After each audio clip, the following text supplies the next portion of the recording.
Okay, so it's now 1:57 p.m. Um, on Wednesday, December 23rd, 2020. My name is Candy Grand Prix.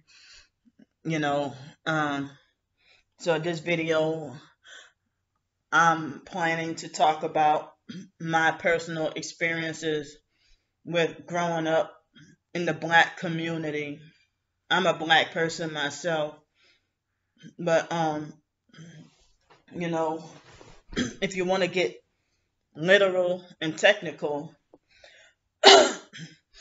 I'm from New Orleans, Louisiana. Uh, this is not an autobiography.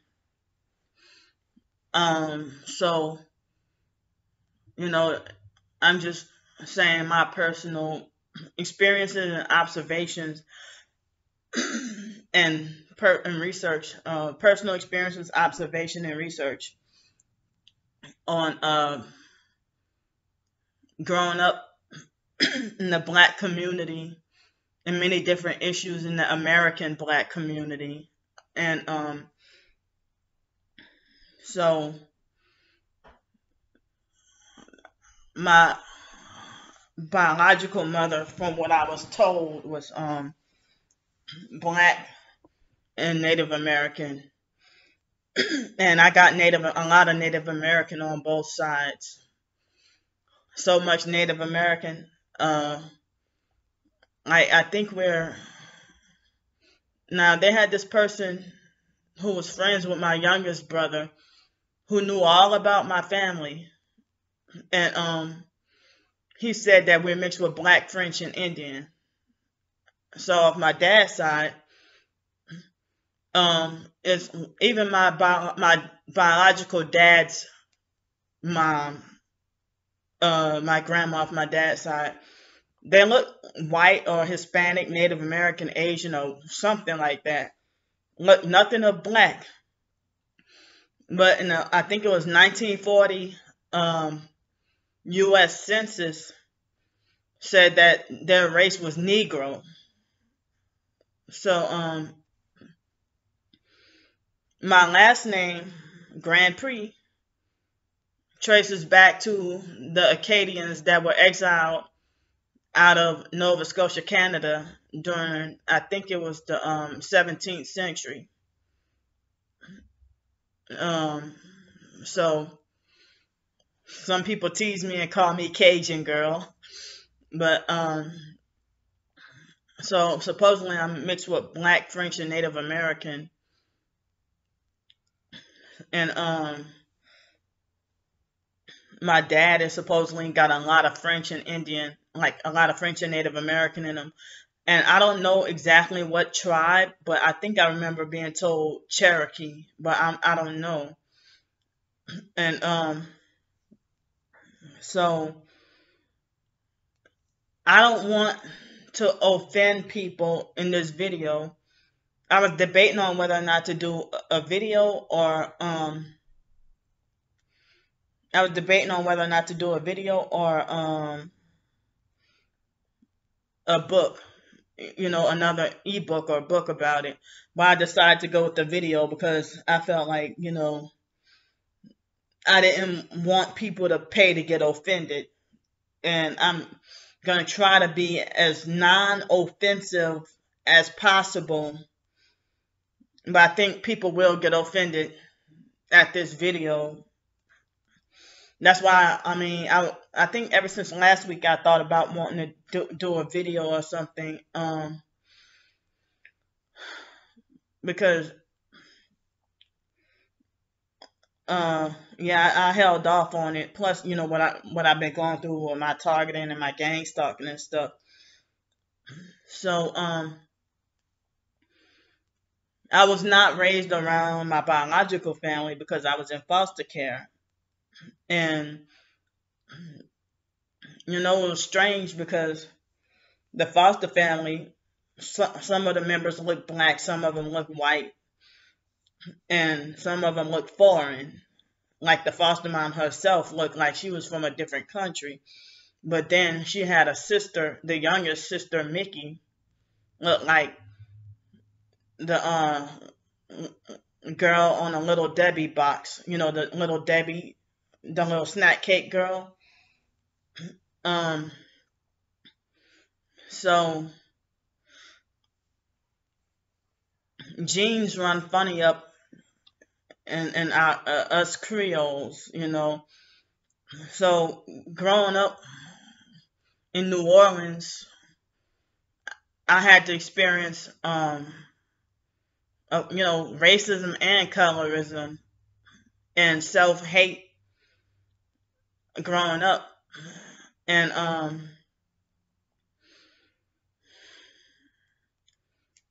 I didn't know any better, and you know, in foster care, I mean, I've come a long way because now I appreciate my skin color, my eye color, and my hair texture, and the way God created me to be, the way He wanted me to look. And at the end of the day, I know that the flesh profiteth nothing. So it's more about our spirit and not our flesh. That's important. Our souls are more important.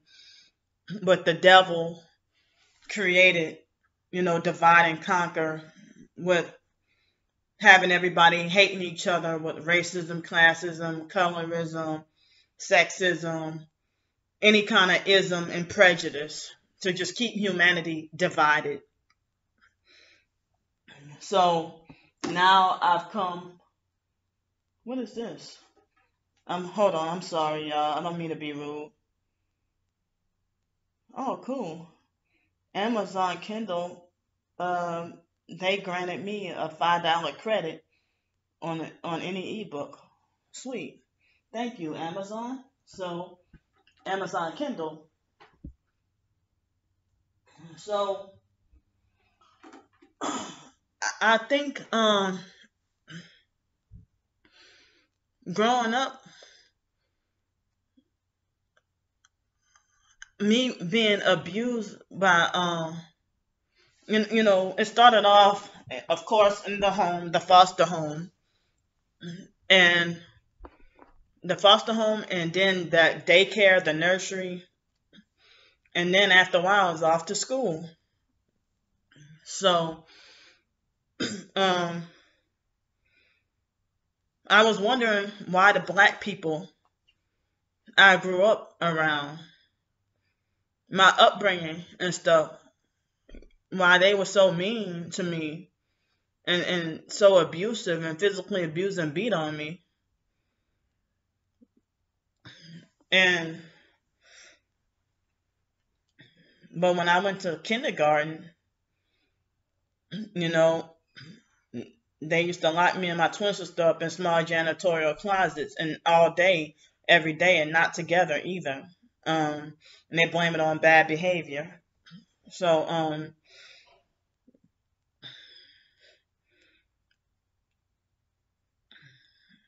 I don't know whether if it was. I think it had been I think the self hate started in first grade, maybe. I don't think it was kindergarten, but more like first grade. I started with the self hate. I guess once I, started going to school, and I had some evil ass, mean white teachers too. Um, so I was wondering why, when I grew up, they had a few black teachers, but the teachers were mainly white, and the black teachers who, I mean, black or white, the teachers going like in elementary school, they were brutal and mean. And I remember at McDonough 26 Elementary School, this black teacher named Miss. That was like wherever school I go to, always this one black female teacher who pinches people. So at McDonough 20, I don't know who it was in kindergarten, but in I don't think Miss Prevost pinched me. There was a black mean teacher in classroom 1 at McDonough 26. Her name was Miss Prevost. And she used to pinch people. I think the real French pronunciation is Prevost or something like that. So Miss Prevost used to pinch people. And then in junior high, that teacher, Miss Tanya Alexander, a narcissistic abuser, used to pinch people. Oh, I could do a whole video on her ass when I was in 9th grade. Oh, I hated her. And so, in high school, was a black teacher named Miss Wheeler who used to pinch people. But Miss Wheeler never really pinched me. I think Miss Wheeler was nice to me, though. But I think Miss Wheeler got in trouble for pinching the kids. I don't remember who she got in trouble for pinching. But even when I used to go to the daycare at the nursery, they used to physically abuse and beat on us kids. They used to beat us like the daycare, I guess in New Orleans, I don't even know if some parents didn't know that Miss Brown was physical, and other ladies at the nursery. Some of them were probably deceased by now, but Miss Brown and the lady Miss Paula, who they call T. Paula. T. Paula is now deceased. And some other, the staff at the daycare, the nursery called the Learning Tree. They used to physically abuse and beat on us like street niggas. I mean, we would be 3 and 4 years old. Yeah, I said that they beat us like street niggas. So me and my twin sister weren't the only two being beat up or abused in the nursery. It was any and every kid except 4 favorite children. 4 favorite girls who would be,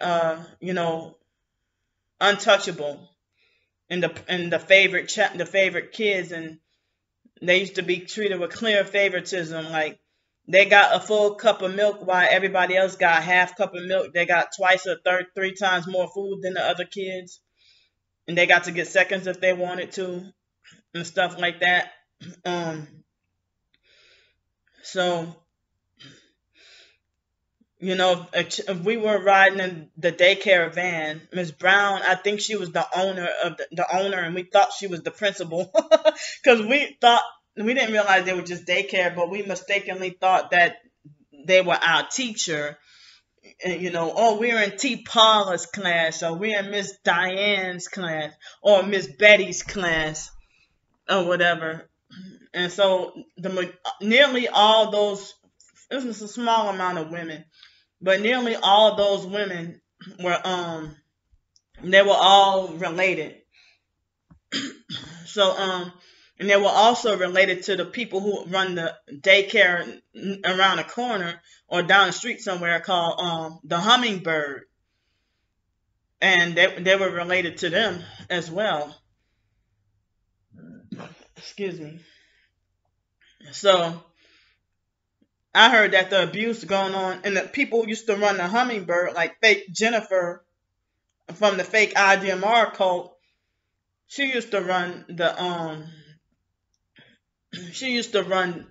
Hummingbird, and had that big ass house, and worshiped the Suburban like it's God, like the Chevrolet Suburban, and she would pile all those kids up in the Suburbans. And so, like she never got a different vehicle, but I don't know what vehicle. It ain't my business what vehicle she got nowadays, but it's like I always wonder. I thought it was New Orleans, but living in Los Angeles, I saw it in LA too. It's like a lot of black families physically abuse and beat on their kids for no reason, or unprovoked for no reason. And on the on my feed on YouTube, I think it was here in Pensacola, that a lady I don't want to get this story mixed up, but she did something very violent to her babies or whatever, you know. So it's from what it looks like historically, before World War II, before the Holocaust, before the 1950s, 1960s, and all these different revolutions and everything, it seemed like even though black people were oppressed, um, even though black people were oppressed, it seemed like they were closer to each other and families loved each other. And, you know, you hear about the civil rights movement and all that. Um, MLK, Malcolm X, Rosa Parks, Harriet Tubman, but they were supposed to be the poster faces of these people who helped liberate black people and fight for black rights.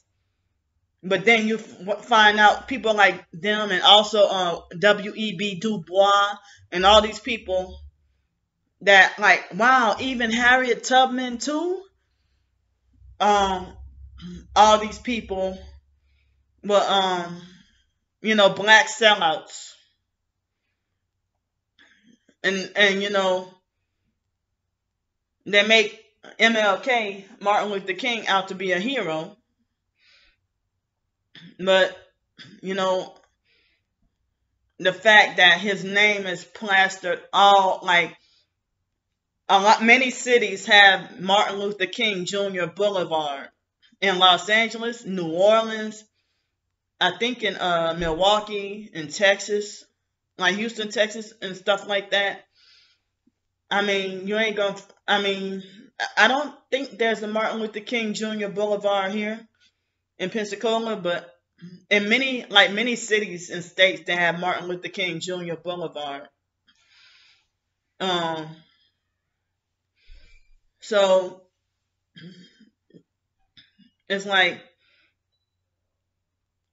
people only think about these so-called black heroes when it comes to Black History Month.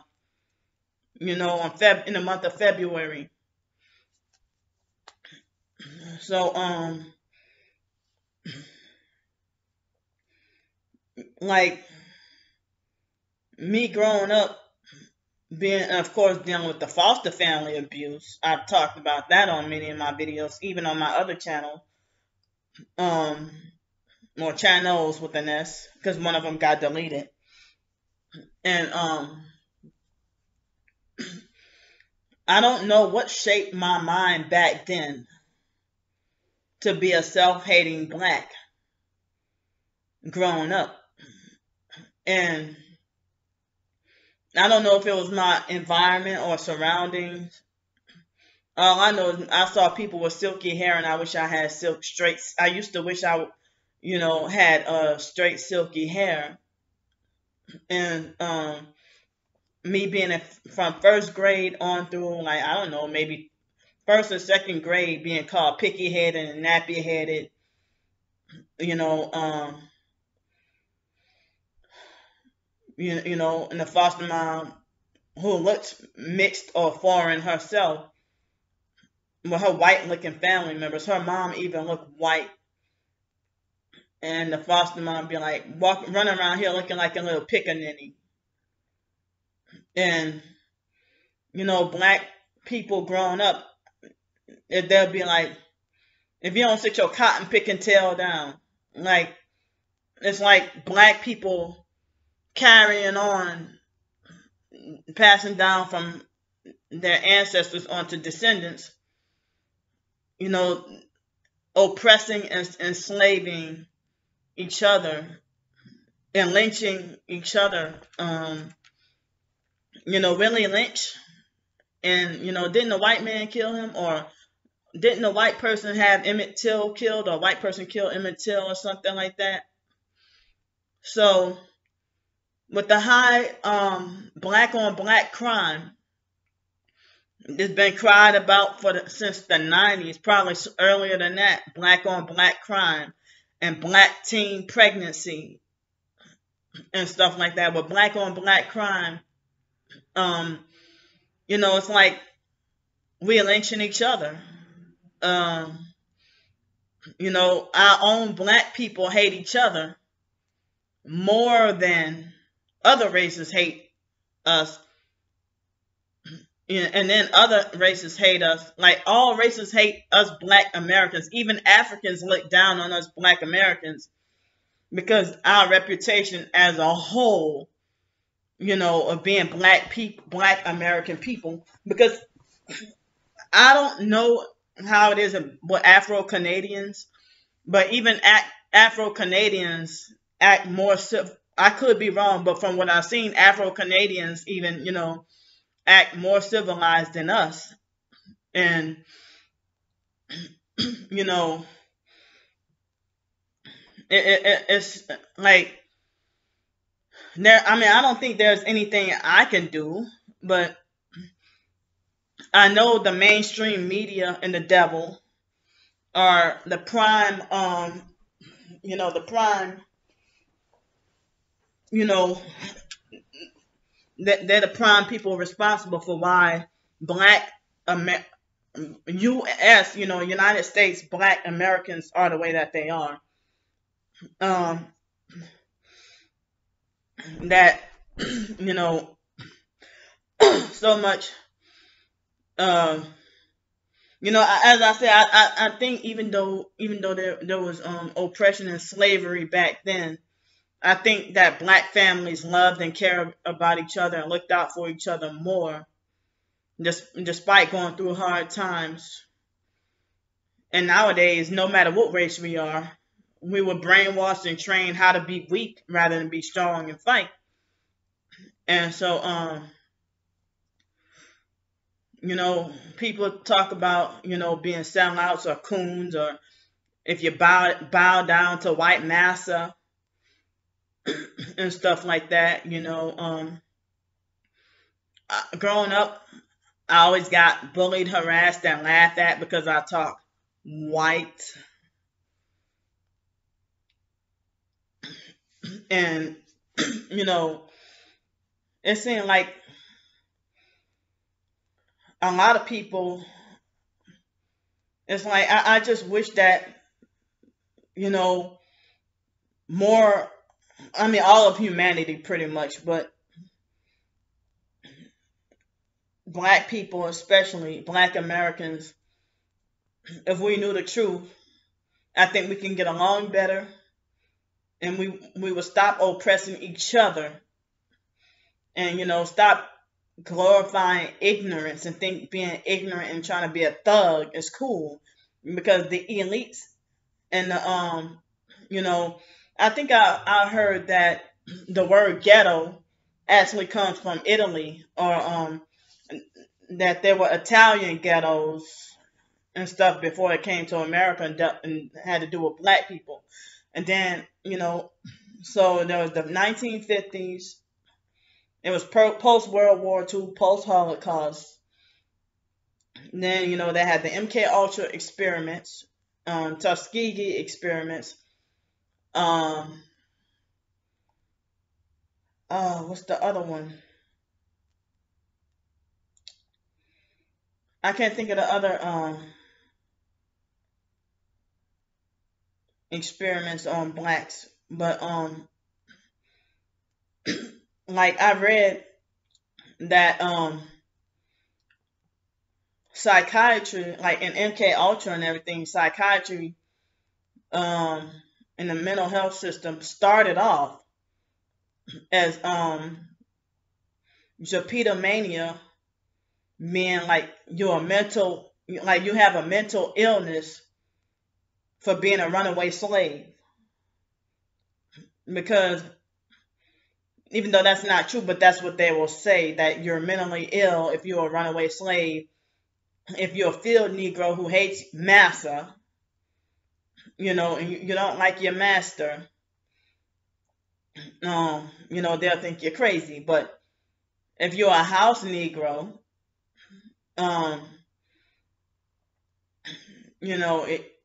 like I thought that, I remember reading that back then, a person who was a sellout or a house Negro was somebody who was mixed or light skinned anyway. and they were still a slave, but they weren't totally free. And they got to eat at master's table, and everything wasn't as hard as the field Negro. So you hear about the segregation and the separate but equal in the history books and stuff like that. Um,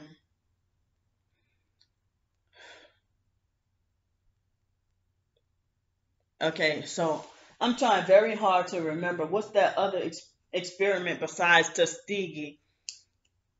Nuremberg trials, I think. Yeah, that's what I'm. Yeah, I think the Nuremberg trials and Tuskegee experiments and all this stuff, back then. And so y'all black folks, white people too, Hispanics, Asian, Middle Eastern, whoever's listening or watching this doggone video,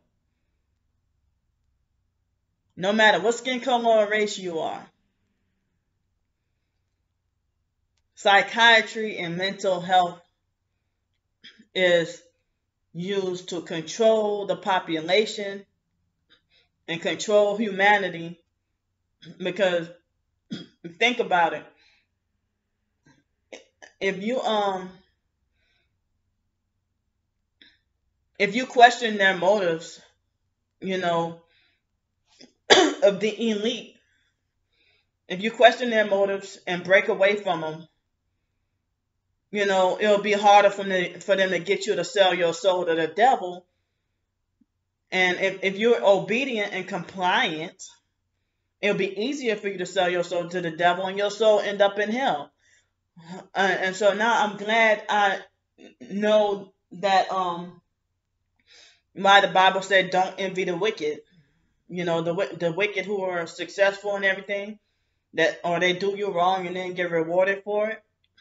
So I have to practice, to not do that. To not. I'm no longer really jealous of wicked people who have more things than I do, but I used to be back then, to be honest. So excuse me. And so nowadays, no matter what skin color or race you are, seeing like, I mean, it started off and originated with black people, but the devil hates all of humanity, and he hates all of humanity and wants us all in hell, because there's no more chances for him. Excuse me. And so this has been a battle for our souls to begin with.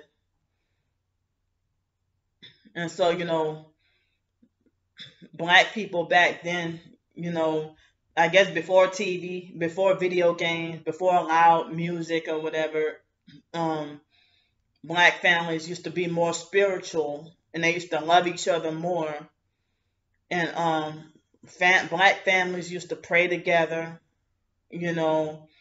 Wasn't much bickering, fighting, and all that. But then again, even and historically, sadly, a lot of black people were, and other races too, but voodoo and witchcraft, from Africa and the Caribbean and stuff like that. And there's heavy witchcraft here in America, in New Orleans, Los Angeles, with blacks, Mexicans, and other Hispanics. So I still have more to learn, and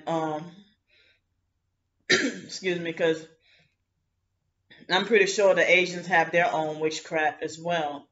And I just heard that Falun Gong or Qi Gong is New Age, but I think it's witchcraft as well. And the Hispanic, more like Mexicans with the Santeria witchcraft, and black people and Creole and Haitians and Caribbean, Africans with voodoo and stuff like that. So It's like all these distractions that the devil is using to manipulate us into handing over our souls, and you know we end up in hell for an eternity. And excuse me, I'm sorry. Now I keep clearing my throat. Sorry. So I might be clearing my throat a lot because I sanitized and cleaned when I did my laundry, I sanitized and cleaned the washing machines and all that with the 91% alcohol. And not because of COVID, but because of my OCD. Thanks, rapist. So anyway, um, it's like the MK Ultra in psychiatry.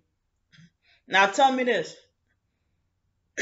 you hear all the time that even though white people have more, the rich, proper white people, not the regular, normal white people, but the rich, proper white people, you know, they, and the reason why I call them proper, because they don't sound hillbilly or top country or nothing like that. They don't sound like that. They really think they're better than perfect, and self-righteous narcissistic abusers. You know, they're narcissistic abusers who act like they think that they can do no wrong and they're superior, and act like they can commit no crime. But sometimes they be like undercover Satanists and do incest and weird ass sacrificing animals and stuff. But you won't know that behind closed doors. But up front, you'll think that they act like they're well dressed and speak properly. They always use advanced vocabulary. Um, you know, so they act like the young children. They act like they think they're more mature, and so it's like they glorify themselves because they have more money. They act like they think they can be, you know, more civilized, but they have their own evil, that they want to front like they're perfect people. But sometimes the dirt that they do is grimier and dirtier than what you see every day with us black people, the crimes or whatever. But it seems like their crimes, because of money and stuff, it's like more covert and it's covered up. So and I never understood why black people, if one black person in the hood has a little bit more money than them, you know, they rob and kill that person for their little money. But they won't touch a white person though, that's rich with a lot of money. And they drive all these nice, beautiful cars, own boats, and it's just got they have the whole world. Like did y'all hear the story about the little 9-year-old white boy who he got like $29 million off of YouTube? And I'm like, well, wow.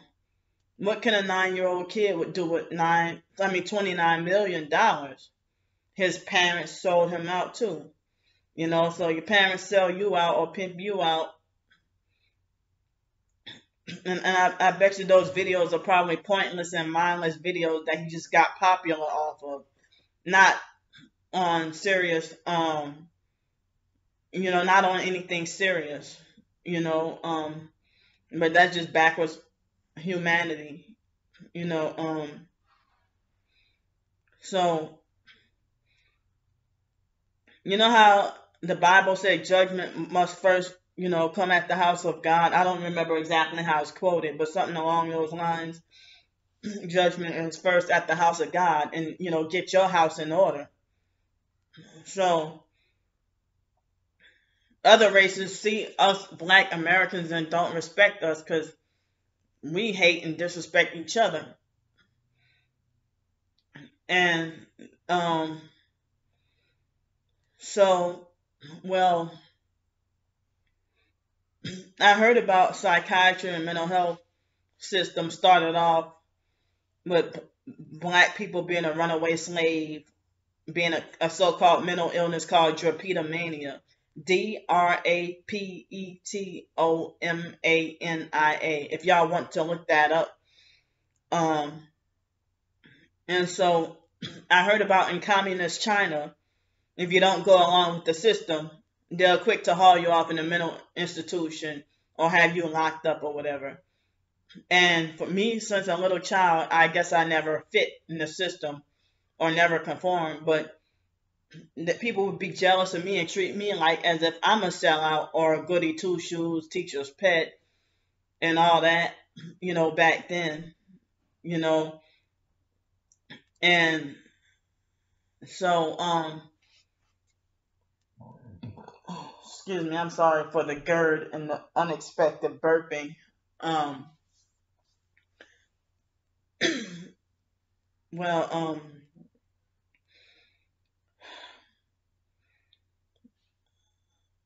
so I frown upon the idea of Black people telling other Black people, you're crazy. You need to be locked up in a mental institution. You need your medication. You're playing into the devil's system. The Bible, well, Jesus said that whole people need not a physician, but those that are sick. I call not the righteous, but sinners into repentance. So, if you start off a normal child and you're just a little sad because you lost your your parents divorced, and then the child is sad, they give that child depression medicine, and then when they give the child depression medicine, then they start to feel a little happy. You'll think they go up and down, so then you'll say they got bipolar. And then the symptoms from from the bipolar medicine, they start get fidgety, anxious, whatever. Then you'll say they have anxiety. And then with the three of those combinations of medicine, then the child can't keep still. And, I think that spirit's behind the doggone medication that make the child either had Tourette's or freaking ADHD or something, that those, the psychiatric medication is demonic and it make you crazy. You ain't born crazy. You ain't naturally crazy. So, so you end up, after the anxiety or whatever, then you end up having to take ADHD medication. Then they turn around and say you're schizophrenic because of those side effects. And then after they say you're schizophrenic, then they'll say you're schizophrenic with psychosis. And if that don't work, I guess the ultimate worst is they want to say you are schizoaffective. And it's all about the big pharma and the money and the mind control and manipulation and toying with your soul. Because being on those psych medications, I know from personal experience, I'm not on those medications right now, and I ain't gonna walk around and just do like an attempted murder or something, but those medications is scary. That how a person will be on psych medication and black out and murder another person and don't even remember until after. It's also part of MK Ultra programming. It's really scary that I'm just thankful and glad to not be on those psych meds anymore. So, black people need to wake up. Black Americans, need to wake up that the system force you to be ignorant. They want to make you ignorant. And your shackles is your mind and your body and soul is where the shackles are, and you ever hear about with blacks, they want the prison to pipeline. I mean to school, I'm sorry, the school to prison pipeline. In Los Angeles, hardly anybody in LA that's black. In South Central LA, black people don't have a job in South Central LA. Unless you're lucky enough to get to work at the post office or something. um, but all the jobs, y'all know who has the jobs in South Central LA. So I'm wondering, well, how do the black people survive in Los Angeles? If black people were kicked out of black neighborhoods, like the area by, Florence and Central or somewhere around there, that was historically black, from what I was told. And that they took all the blacks, made them home, got them out their homes because of gentrification, and drove them out of their homes and made them homeless and on Skid Row. They got black and white people on Skid Row, but it's mainly black. And somebody's driven to homelessness, and you don't know what's going on, but the mainstream media will make you believe that you're homeless because of the poor choices you made in life, and you burned your bridges from everybody, and you're a sociopath, and this and that, whatever. But a lot of targeted individuals are being forced into homelessness.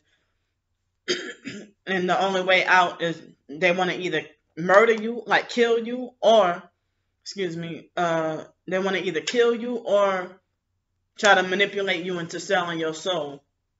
Either way, they want you to lose your soul, and they're trying to get you to go to hell, or they want to try to get you to kill yourself, so you can, that MK Ultra kill yourself, suicide programming to try to, manipulate you into going to hell for eternity.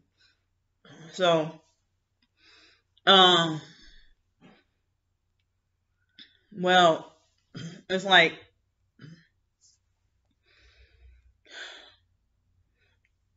yeah,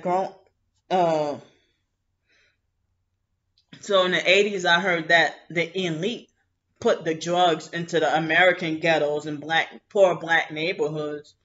After the 70s, they had the 70s, they had the hippie movement, the rebellion movement, and the hippie movement, and Pentecostal people, and all that dangerous. It seemed, other than other cults, it seemed like Pentecostalism. To me, I don't know, between Pentecostalism and Catholic is like the worst form of the worst denomination, the worst form of Christianity. So,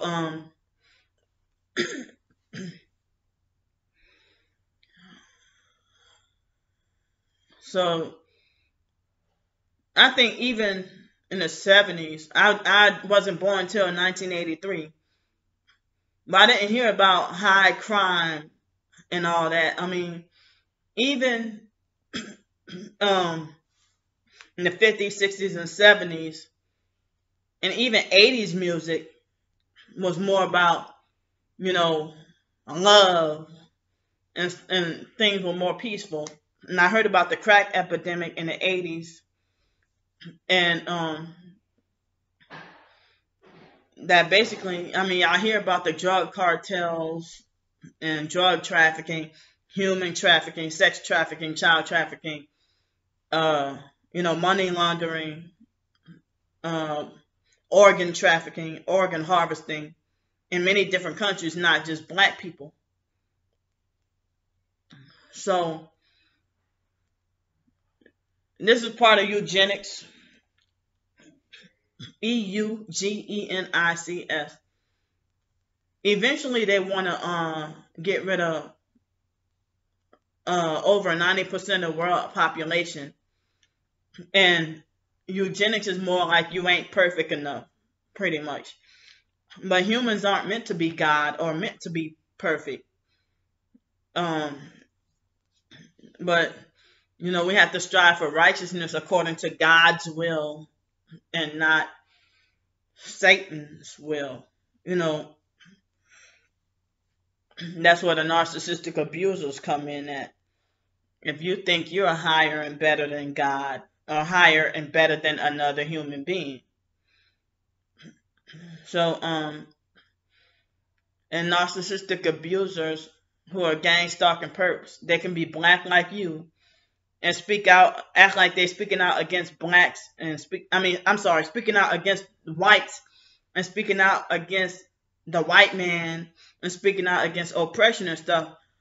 But why are you doing it to another fellow black person like me? If my skin color is lighter than yours, but you perp me and think you're better, or something like that, or it's like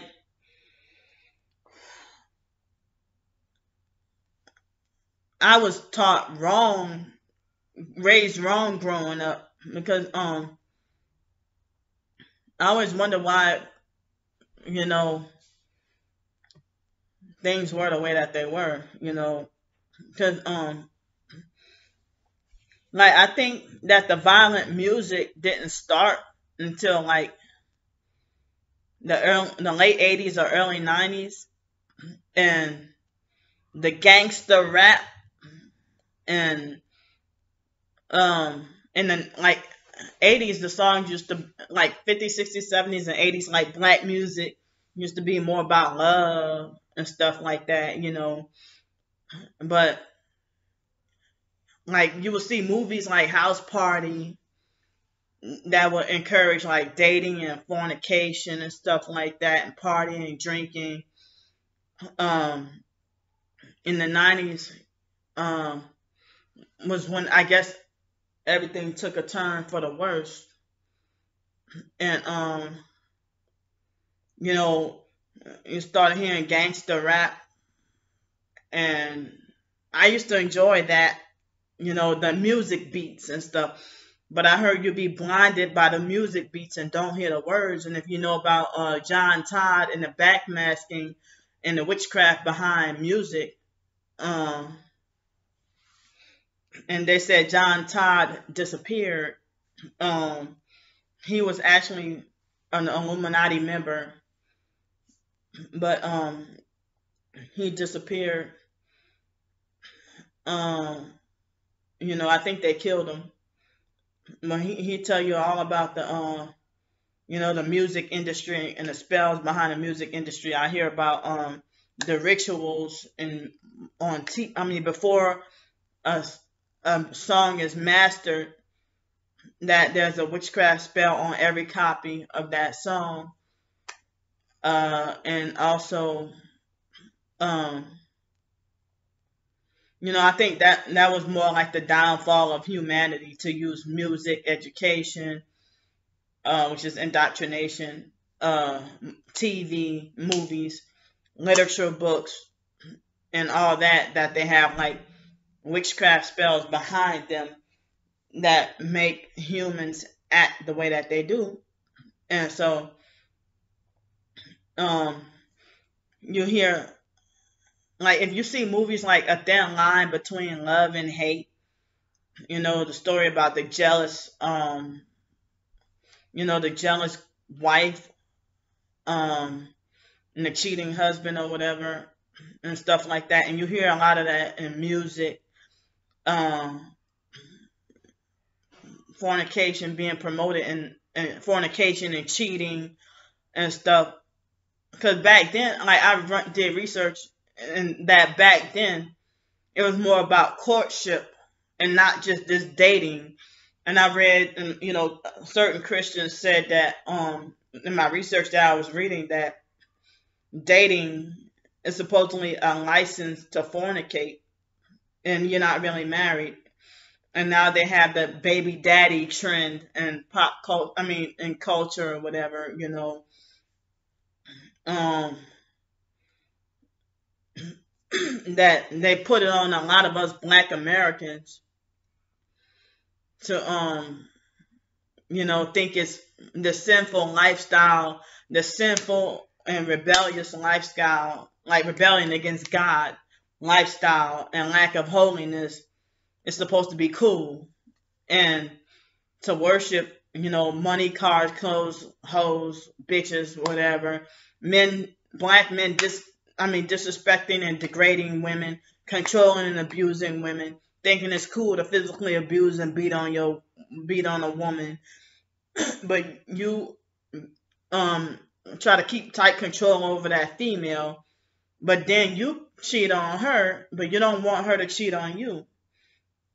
And then, in Black society, if a child is molested or raped, the Black female parent or caregiver will blame the child and physically abuse and beat on the child without giving them that talk, if you know what I mean, like the birds and the bees. In foster care, I was never given the birds and the bees talk. But I did hear the little song that said, I don't know, I'll just say, let me think of a couple of names. All right. Benny and Bonnie kissing in the tree. Benny and Bonnie sitting in the tree. Kissing. First come love, then come marriage, then come the baby in the baby carriage. That's what I heard, but I saw hardcore sexual movies, the foster mom try to keep us away from, those kinds of movies or hip hop and rap, even R&B. She didn't want us listening to, and not because she wants to protect our souls, but it was for her personal selfishness and control and self-righteousness is why she didn't want us to listen to R&B, hip hop, and all that. So, but she had her moments with getting ignorant and ghetto by physically abusing and beating on us, So, that the foster mom, I think she was considered as, now that's a doggone shame, even the light-skinned Black sellouts or mixed race who consider themselves Black sellouts, if they sell their soul to the devil, the most they can get is middle class. Or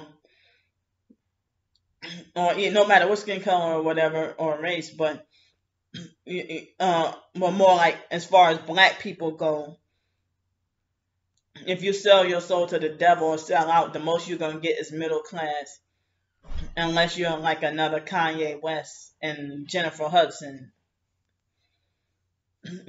So sacrificing all her dog. Well, that wasn't her whole family, but she sacrificed at least 3 family members, and she, they didn't even allow her to grieve, or anything like that because she sacrificed her family. They said that they make jokes and say she sold 80 pounds to the devil. They said she sold 80 pounds of her body to the devil, for Weight Watchers, and she's always been ugly. But Kanye West, he said, I sold my soul to the devil, and it came with free toys and a Happy Meal or something like that, and he sacrificed his mom. But even the white people, the white celebrities talk about how they sold their soul to the devil or made a deal with the devil, and like it's cool. And I didn't know until my Illuminati research. I thought, a movie like Queen of the Damned would be, I thought it was just harmless entertainment. But I didn't realize these celebrities sell out to the devil. I'm like, I didn't know, because the rapper Bow Wow would, he had an album called The Price of Fame. And I mistakenly thought that everything was good about fame. I didn't know that fame had a bad side and that it cost you your soul and you end up in hell. I was never taught this growing up, you know. So, how music, books, and black people in America, in the hood, not higher class neighborhoods, but, in the hood, the lower, um, the ones who, grew up in that lifestyle, they're too cool to read books, but they'll blare super loud music, they'll watch TV, and it's like TV is that stranger in your house that'll make you love it more than your own relatives, and you hate your own family, and you get in it's doggone witchcraft that you get into an all-out fist fight with your own, relative over a TV show. And TV is not important. And trust me, I've had my share of arguments and fights over the TV as well. I mean, or if you ain't arguing because you want to watch your favorite show, then you're arguing. Excuse me. Then you're arguing because another person has the TV too loud, and it can be devastating and deadly sometimes.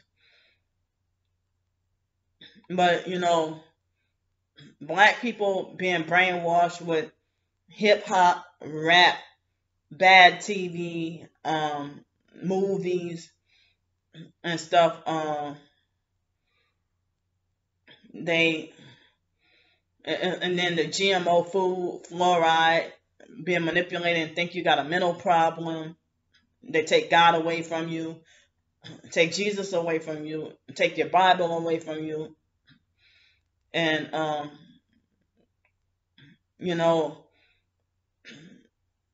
it's like they'll call you a sellout, but they're going along with the system. Like I'm surprised at how many people who call themselves a ruthless thug. Like if somebody called themselves a ruthless thug, but they'll still be submissive and compliant with wearing a mask, and then they try to make that to be cool. I'm surprised that they don't think they're too cool to wear a mask, but they'll be compliant with that and believe the mainstream news. And so well, the people the music in the 90s, some of it was some enjoyable dance music, but then again, it didn't please God because or holiness and righteousness, because Rump Shaker, remember Rex and Effects Rump Shaker, and Tootsie Roll and stuff like that, um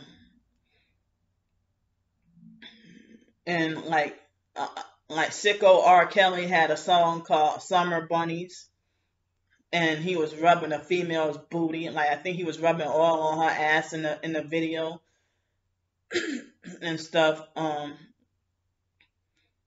and just all this nastiness promoted even in the 90s, and all, like a lot of lust, and like so it increased divorce rates. Like divorce rates went high. People ain't even getting married much anymore unless you're rich. And even, narcissistic abusers of any color or race, seeing like the marriage is just for show when you got money. And then after the honeymoon, y'all filing for divorce and sleeping in separate bedrooms. So, I mean, I'm hardly seeing uh, people get married much anymore nowadays, especially Black Americans, and all they care about is a baby mama. And like all these guys want to have sex, but they don't want commitment and marriage and stuff, and they just want to hit it and run, hit and run or hit and quit or whatever you want to call it. And it's like the music that they listen to train them to objectify and disrespect and hate other Black women. But the same treatment that they do to Black women, they're not going to do to a white woman. And they're scared of, the Black men are scared of and bow down to the white woman. But they dog over their own kind of women. It seems like the only civilized people, Black people that you see here in America, mainly people being like, um, a lot of us Black Americans don't have high education. A lot of us are targeted, and even the other races of people are targeted as well. But they want, a lot of us are targeted, and they if you're in the if you like if you go into the military, or if you get the luck to get a decent job, or if you're a Christian or you go to church, um those are like the main reasons why a Black American would be you know character wise act more civilized in public and like normal, and it's hard to have Black families who are close and get along, but if the ones who want to glorify the gangster lifestyle, the ghetto lifestyle, the hood lifestyle, and like embrace being ignorant, um, the ones they don't care about. I mean, I know the school system indoctrinate and brainwash you anyway, but they don't care about the knowledge of the truth. All they care about is how to dog over or use or take advantage of another person. And they want to act like massa, the devil, wanting to steal, kill, and destroy, and think it's cool to do that. And the the elites are profiting off of and kicking back and laughing at Black people being brainwashed to live the ignorant lifestyle and the self-hate lifestyle, and wanting to you know sell out their own Black neighbor for a bag of chips, and for chips and soda, you know and you're seeing a lot of Black families that can't get along, and it seems like, I hate to say that, certain Masonic people, the who with a lot, kind of rich with a lot of money, Masonic Black people, they'll put on this front like they're behavioral wise, civilized, and ain't gonna get gangster and ghetto and get into fights and stuff. But I'm like, why you have to be a sellout or sell your soul in order to and have a lot of money and have that decent job and act civilized and normal? You know, why can't you be like a poor Black humble Christian or something? Um, like our ancestors or something like that. But they want to be rich sellouts, and they go along with the system. But then the people who want to be ignorant and ghetto and gangster and loudmouth and just do like everything it has to do. I mean, everything they do is loud and ignorant. Like, I mean, if a Black person more civilized, they ain't gonna smack their food or blast loud music or anything like that, and sometimes they act more joyous and happy, even if they're not sold out or Masonic or anything like that. The civilized black people who were kind of trained right, pretty much, But that's kind of rare, unfortunately, here in America. And it's like mainly in the major cities. I mean, my own race of people have to be loud, ghetto, and ignorant with everything. You have to smack your food loud. You speak improperly on purpose because you think it's cool and you think that shit is funny. You blare loud music, you have loud TV, you talk loud. Just everything you do has to be just loud. And then if somebody tell you about it, the first thing you want to do is get a gun and shoot, or a knife and stab. Like, you can't face, being told any different. But that's the way you were brought up and trained by your parents who were the same way. I don't want people to take me the wrong way or get offended at what I'm saying, because I made it clear that there are some civilized black people who are not Masonic as well, or sellouts. But then they have some gangster celebrities who freaking sold out and, to glorify the ignorant thug lifestyle, with being loud with everything and just totally disrespectful. And you see black kids in the hood and even some Mexican kids in Los Angeles, smoking weed at 10 years old and no parental supervision. And you wonder what the hell is going on, So, like, the fact that, like, last week or the week before, I stumbled upon a 9-year-old black boy in my hometown, New Orleans, that got ritually sacrificed. And his 11-year-old brother was stealing 22 cars. Like, he robbed and burglarized 22 cars, and the parents didn't know about it. And they tried to say he was a good kid and stuff. But then the parents freaked out when the 9-year-old son got shot and killed. And then the mom went to jail that one of the sons got shot. And I think it was another one, or that same boy got shot. And she got arrested and went to jail for holding off on getting her. Oh, it was the other son that was in juvenile or whatever. That he snuck out or escaped from juvenile. I think I'm getting the story mixed up. And so, the parents seem like gangsters and thugs themselves, So, even on the local news, the dad was on the news a lot. So, and acting like he was butthurt about his son. But it's like, how the hell your child get away with burglar? And it's 2020. The way cars are, how does he get away with burglarizing that many cars? And so kids are trained from a young age in the hood to commit crimes.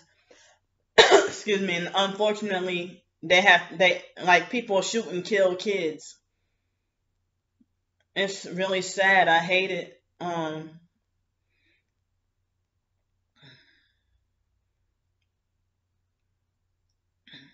So I don't know. I don't know. It's really frightening and scary. But I'm trying as best as I can to not be offensive, in this video,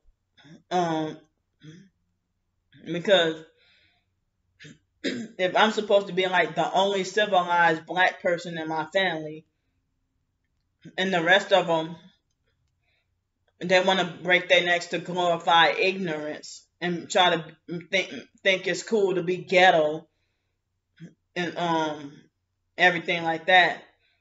But they treat me like I'm the coon and sell out. Oh, look at her. She thinks she a white girl. But y'all the one who go along with this. I don't go along with the system anymore. Now that I'm woke to the truth. But you know, when I was in first grade with my hair, I was traumatized by the relaxers or perms or whatever, and because I was traumatized, um, I mean, even perms chemically burning my hair. I mean, burning my scalp and everything. I'm glad I don't get perms no more. And the foster mom never allowed me to be a real girl. And me wishing I can wear my hair down. And, she purposely did stuff to make me not appreciate myself. And, you know, I used to like to, I was never really allowed to wear my hair down and wear it long. And they thought that was for grown-ups. And for you to be a little black girl grown up, that you had to have your hair in several plaits because of the texture of your hair and because of your race and everything. That I was forced to have my hair in little plaits and stuff. And I'm like, or braids, and I'm like, well, why can't I wear my hair down? But I used to like the Shirley Temple curl hairstyle too. Um, but they had a lot of different styles of black people back then. But the foster mom thought that me wearing my hair down was too grown up. But, white girls and other races of girls, they can wear their hair pulled back in all one ponytail, or wear their hair, if not all one ponytail, then, wear their hair down. But why did I have to have, when you have two ponytails on each side? I used to hate that hairstyle when I was younger. Um, for some reason, I hated that hairstyle so much that the foster mom used to force me to wear my hair like that on purpose. Like she used to give you what you don't like on purpose, what she likes, but what you don't like. But I didn't mind if I had my hair like parted down the middle and a ponytail up here and a ponytail back down that way. But like split down this side and one on each side, I don't know why I hated it so much. Still do hate it I don't know why I just don't like that hairstyle. Um, that's the one hairstyle I don't like. And so, it used to make me act out and have a bad day at school because I just did not like that hairstyle. So, when I was a little kid, I think I remember I could have been 3 years old when I very first experienced a hot comb. They used to call it a hot comb back in the 80s. But then later on they just said you're getting your hair pressed. Um but even though it will occasionally shock and burn you, um I still take that over a perm any day. Um I would never, I promise, for as long as I live, I would never get a relaxer or a perm a day in my life because I was traumatized by the perms. And the foster mom used to put dookie braids. Remember the dookie braids back in the 90s? When she put the dookie braids in my hair. Excuse me. Sorry, that's involuntary. The GERD and acid reflux. When she would put the dookie braids in my hair, and used to she used to make the braids way too tight that my scalp would be squeezed, and there would be all kinds of sores And then for the painful braids she put in my hair, and then put the brown gel, the dark brown thick hair gel that would be cold. Um, you know, and just make me, I'm still traumatized by it. Um, and so, I figured that the only way out is I used to wish that I had silky hair, straight hair. And I don't know where I get that from. Like, I used to wish I was white to avoid the torture of the perms, and you know, either that, or I wish I had silky hair, or I wish I was mixed. And I used to fantasize about myself being a different race, um, even if it's other than white, like Hispanic or Asian or something like that, just so I wouldn't have to deal with the perms or the dookie braids, the overly tight dookie braids. And I was in third grade, and the teacher saw my scalp, and I didn't say anything, but she made a report, calling Child Protective Services on the foster mom for putting my braids too tight. And I heard other stories about other black female kids with braids too tight or perm. Like, I would have massive big scabs in my hair um when I was 7 years old. I remember, and I remember the foster mom had this lady from the fake cult Bible class, the fake IDMR cult, named Deborah Gugis. The foster mom used to try to force us to get a perm done by the Deborah lady.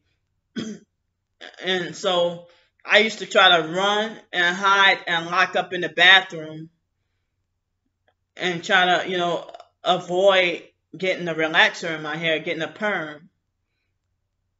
And they lied and said that the Just For Me perm, supposedly the kitty perm, they burn too. Um, and I just never liked myself. I guess based on my own abuse. I mean, it did something to me. And I read about a book by a lady named Kimberly Jade Norwood several years ago. Uh, I don't remember how many it could. I don't remember how many years ago, but it was within less than a decade ago. Let me look up this Kimberly Jade Norwood lady. She wrote this book, and also I was, researching colorism. And that's the first time I heard of colorism. Um, so, co- uh, because I knew of racism, but I never heard of colorism. And then I heard about colorism, texturism, and featureism. And if I'm supposed to be out mixed with all these things, but on the surface, you know, everybody knows I'm a black woman.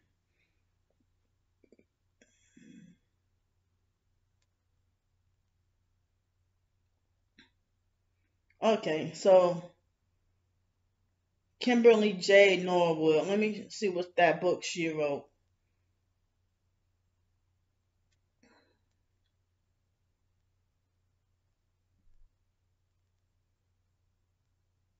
Oh wow, she wrote about gender biases as well. Um,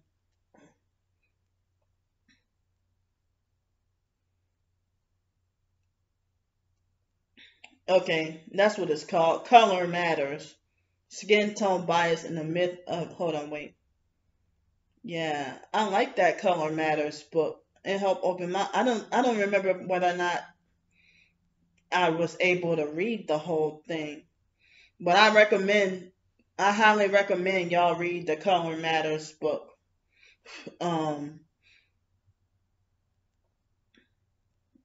come on, Amazon. I'm on my phone researching. Hold on, this thing don't want to act right.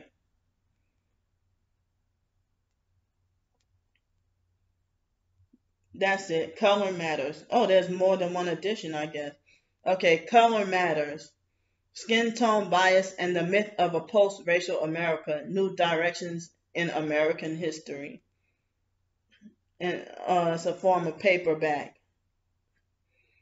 Oh, wow. I don't think it's in an ebook form. But it's $52.95. It's expensive. And I don't even see any ebooks. Ooh, they got some good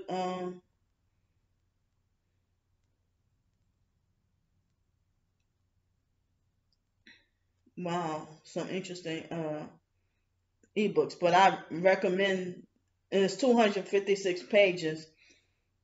Uh so yeah, they have some other books um that I haven't read. Uh well, y'all can look for yourselves, but wow, very interesting. And so the Lipstick Alley, even though it's a lot of perping and drama on that website, Lipstick Alley, they talk about celebrities, like black celebrities, and they also talk a lot about colorism, texturism, and featureism. You know, because in New Orleans, people idolize and worship you if you're light skinned with green eyes and quote unquote good hair, and or if you're the complexion of white people with straight hair and gray eyes, or even if you dark skinned, um, everybody will be weak over you. I mean, even if you dark skinned with like fine hair or straight silky hair, people, and you got like smooth skin and you got, Indian or something mixed in you, people ain't gonna be crazy over you. But if you like have features of a regular black person, and you like say if you dark brown skin with blue eyes and regular black people's hair, people will lose their mind over you in New Orleans. And you can be total jerk and asshole, and everybody sexually wants you because of the color of your eyes. I mean, Dirty Derek, or the biological youngest brother, you know, everybody sexually wanted him, despite him being a woman beater. Um, Everybody sexually wanted him really bad because his eye color was light, because he had light colored eyes. But I see a lot of unattractive light skinned women that like can be the complexion of white people, and you know, everybody just sexually wants your ass because your skin color is white, because your skin color is light, you know.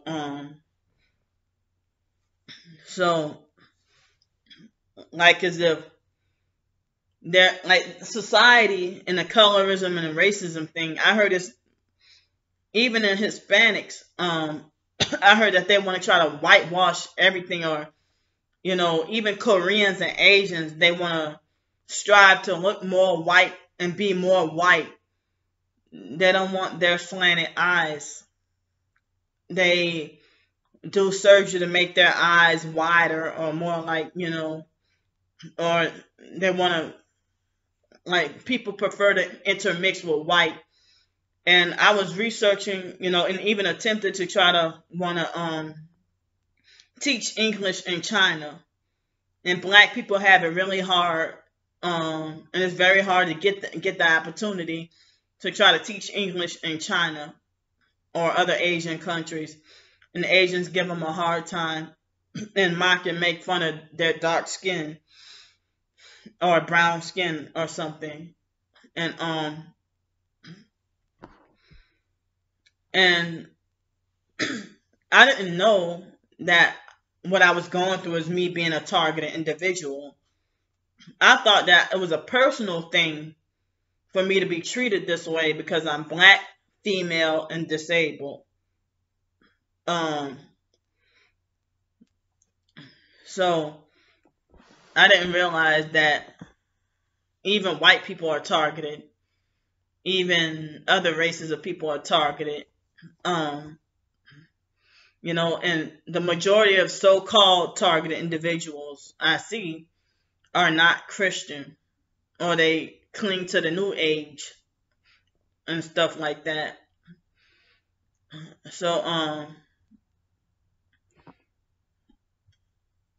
but it's like, I know talking about the targeting and gang stalking, that's a different topic, but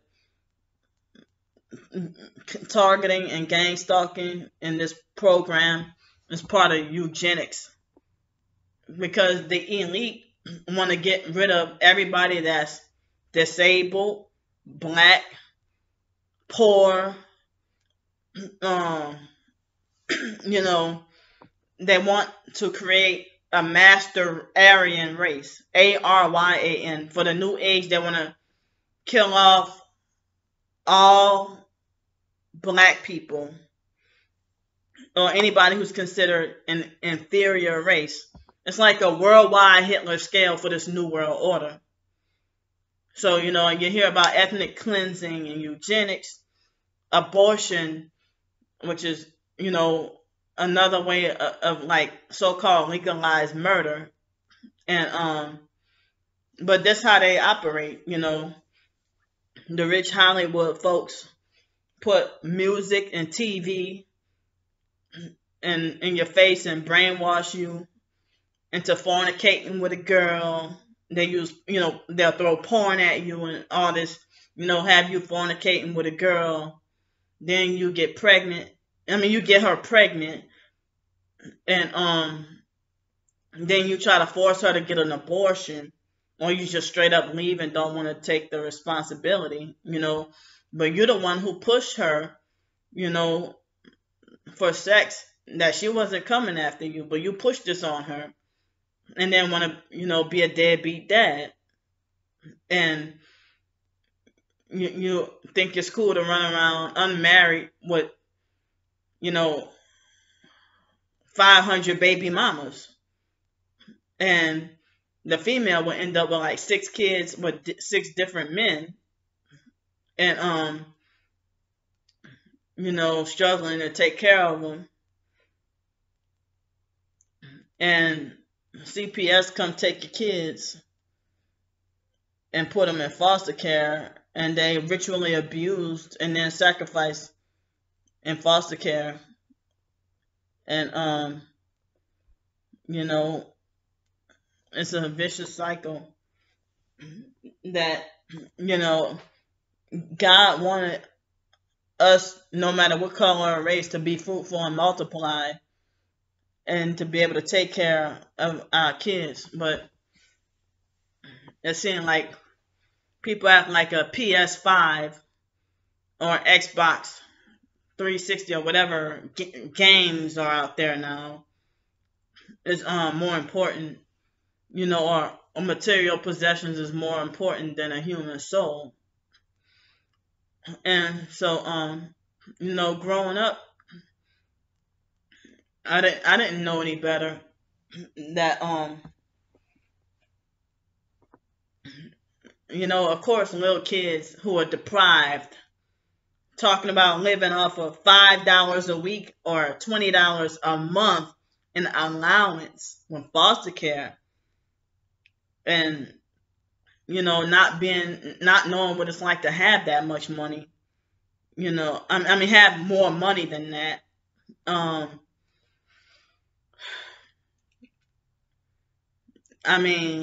talked in one of my previous videos the other day about how, like, I don't even get to, I've gone many months and not being able to get to see over $1,000 in my bank that I can even save.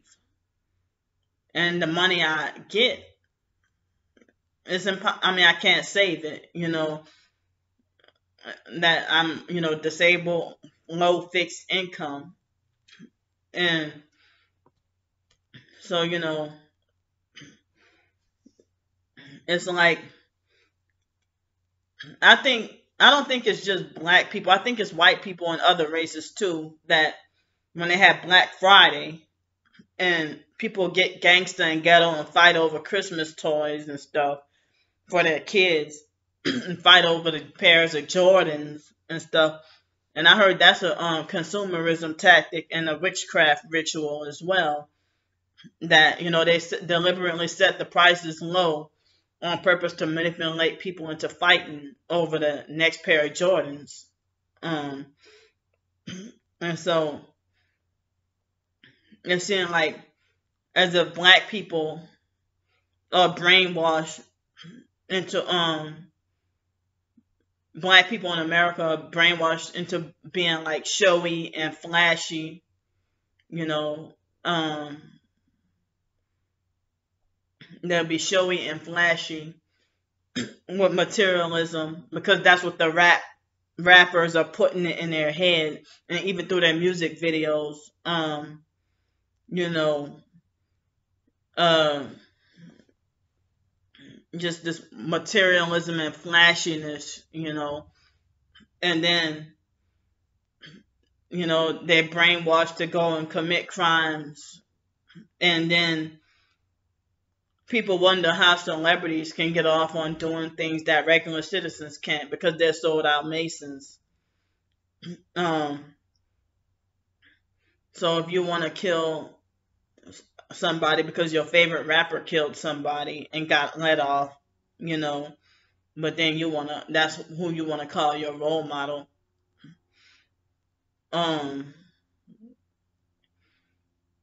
These a lot of celebrities, they don't care about, like, the rich Masonic black sellout celebrities don't care about us the same way that the elite rich white people don't care about us, and the white people don't care about them, and the celebrities are being used up and discarded, used for Satan's will, and then discarded and betrayed. And so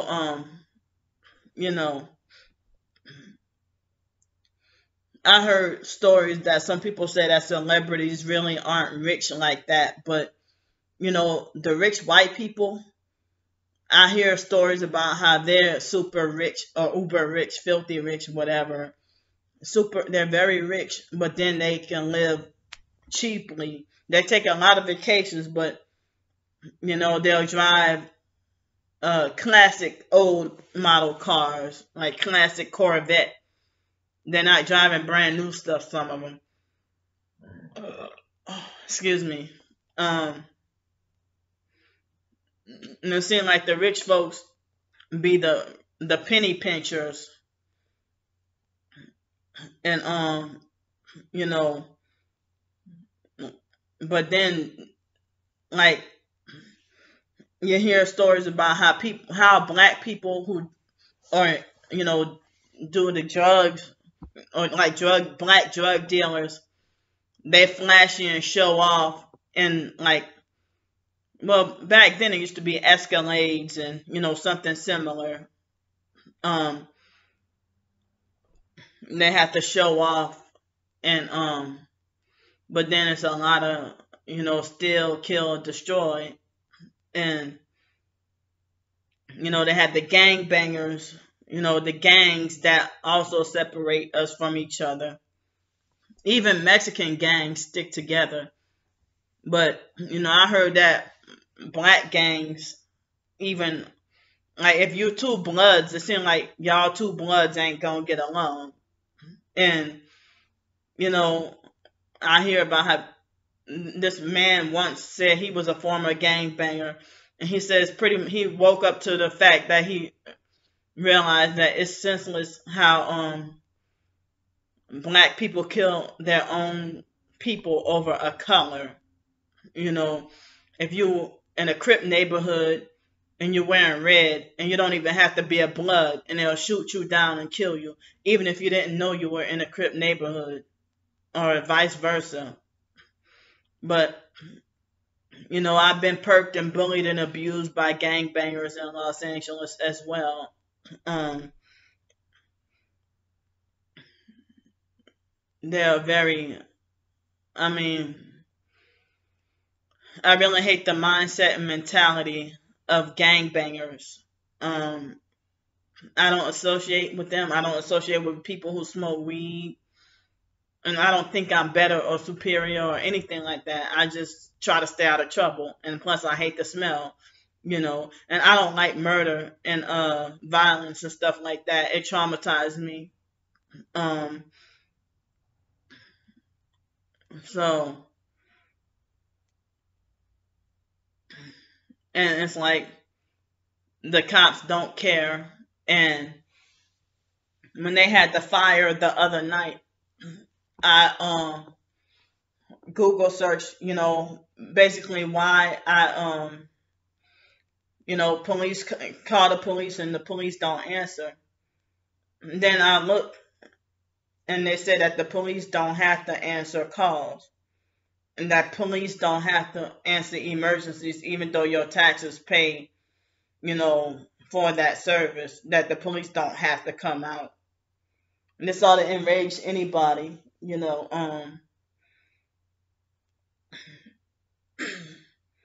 So because I didn't know you can call the police and nobody ever answer the phone, you know. But I've heard how you can call the police and they'll answer and they say they'll send somebody out and then you have to wait 3 hours. And then the person's already dead before help arrives. Stuff like that.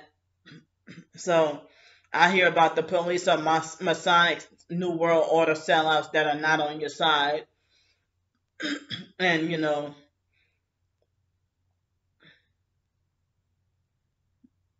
um,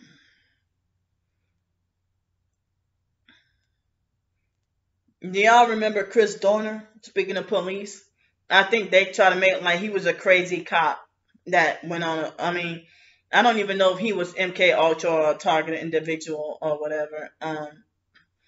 But they want to, you know, part of the MK Ultra program, they want to turn everybody into assassins and assassinate each other. You know, rather than the freaking, and yeah, I said it, and rather than a real fucking elite who deserve to be murdered for their conspiracies and their crimes against humanity. But yet nobody gonna stand up to them. Nobody gonna do them nothing. Nobody gonna try to fight them or nothing at all. You know, but you know, it's like these elites are invincible and untouchable. But you'll go after another black person in the hood. Even with in the homeless community, homeless rob rob and you know, they still kill and destroy other homeless. You know what I mean? They steal from and destroy and kill other homeless. Even if you're white and low income or no income and homeless, you know, in the homeless community, it's like poor on poor. But the rich folks, you know, I'm not saying don't take it as I'm encouraging because that's not what I'm trying to do. But I'm just saying facts that this does not happen. Poor go after other poor who has just a little bit more than them, or you know, even if you're black, white, whatever race, and but it's like I'm just amazed that people like Bill Gates is untouchable, and the gangsters and thugs and hood people forget putting anything. You know, I'm not saying that, you know, but I'm just saying like they won't even just yell at Bill Gates or confront him, you know, or Anthony Fauci or however you pronounce his name. You know, they won't touch them. They're not going to even tell them nothing. But they would just they would just nod and obey, you know, but they're not going to stand up to people like Bill Gates. If Bill Gates wants to kill off over 90% of the world population, and nobody's outraged. Well, people are outraged, but I mean, some people say that they call for the arrest of Bill Gates and Fauci and other elite criminals. Bush and y'all know who a lot of the elites are, and why don't they arrest the criminals? I mean, the real criminals, but the so-called lower level peasants, nobody's gonna arrest Oprah, New Age demonic Oprah. I heard she raped kids in Africa. I heard she tortures and raped kids in Africa. And people look at her like a hero. Ain't nobody gonna go after and confront Oprah, even though she's black, but she sold out big time. I heard that Alicia Keys even rapes black kids in Africa. And I heard that's what not only elites but other black celebrities and certain other celebrities, they take kids in foreign countries and MK Ultra these kids and torture, rape, and kill them for their organs and stuff like that. I mean, we all know about Kanika Jenkins, even though she was here in America, but you still hear, I mean, a lot of stuff go on in Africa and these poor countries. Now, let me tell you about, celebrities participate. Like, some celebrities are being trafficked and, MK Ultra and stuff. But people like Missy Elliott, I didn't know this about her. But, I heard that she would rape and torture kids in Brazil. And I heard that she told this underage girl, she was raping and torturing an underage Brazilian girl with a diamond-studded strap on and said, take it like a woman. You could always be replaced. Like, wow. One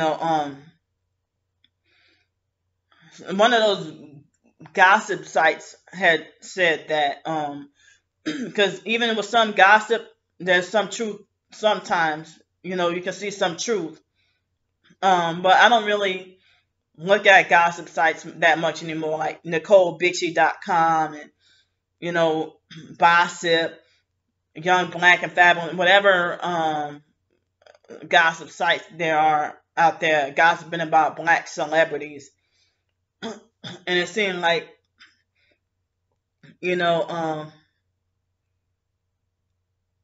so many people made it like as if Michael Jackson himself wanted to be white. But they did that, the elite did that to him to punish him and humiliate him. You're a black man and forced to live as a white man, and people ignorantly laugh and say Michael Jackson was rich and got what he wanted and that he wanted to be white that way. But it was part of his torture and MK Ultra programming and humiliation. And he tried to fight against the system, because he was poor Michael. He was forced into it, against his will as a child. And he was 5 years old. I remember reading that book. He didn't want to sign a contract. And part of MK Ultra programming, if they take a kid and hang him upside down and have blood rush to your head and stuff like that. And Joe Jackson, y'all know how brutal he was. And all Catherine can do is just scream, stop hurting him and stuff like that, But Joe Jackson, Michael Jackson was traumatized by his dad so much that he couldn't look his own dad in the eyes. But, the idea of Hollywood perpetuating that system of self-hating blacks. And I hear about this thing called I I heard about transgender, transsexual, or but transracial, like wow. So I heard Michael Jackson and Sammy Sosa were considered as transracial. Um, and so in 2009 or something like that, I heard about the designer babies. And I used to grow up, what am I saying? I grew up wishing, when I was growing up, I was wishing that I was a different color or race or, you know, but when I didn't even know the truth yet. I wasn't fully awakened to the truth yet, but I was kind of, I heard like in 2003 we had to do a research paper on this movie called Gattaca in English class, and it had something to do with genetic engineering, and they try to make it sound like a good thing. Excuse me. And I heard in biology in my freshman year of college, I heard about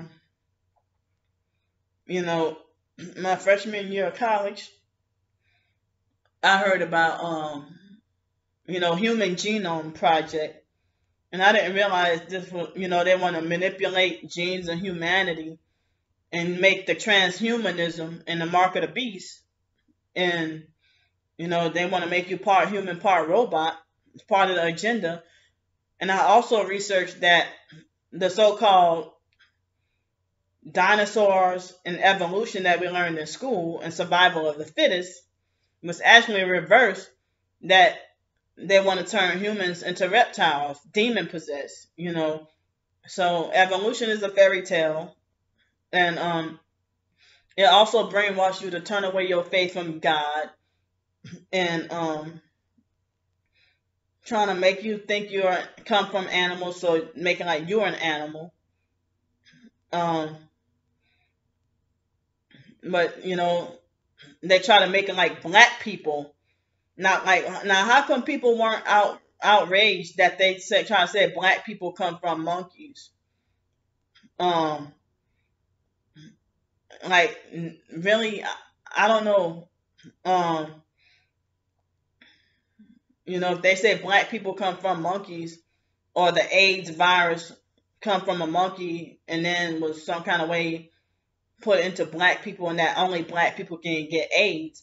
When we find the truth out, um, that nah, AIDS virus was, created in a lab and was supposed to attack black people and homosexuals and stuff like that. And you know,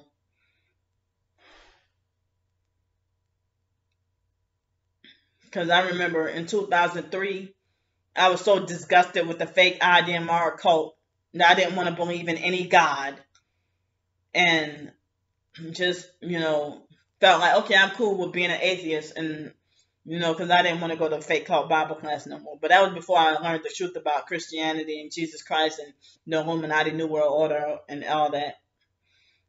So I mean, I used to be a self-hating black who wanted to be white. Now I don't think like that anymore. But abusive people from my past will still use that against me nowadays. Um, so when I was in elementary school, I was in fifth grade, and then they had this boy named Lance Hubbard when we were at physical education, PE, at gym. And he said, Candy, tell everybody why you want to be white. Ha ha ha ha. And then this other girl said, because so she can have silky hair and this and that or whatever.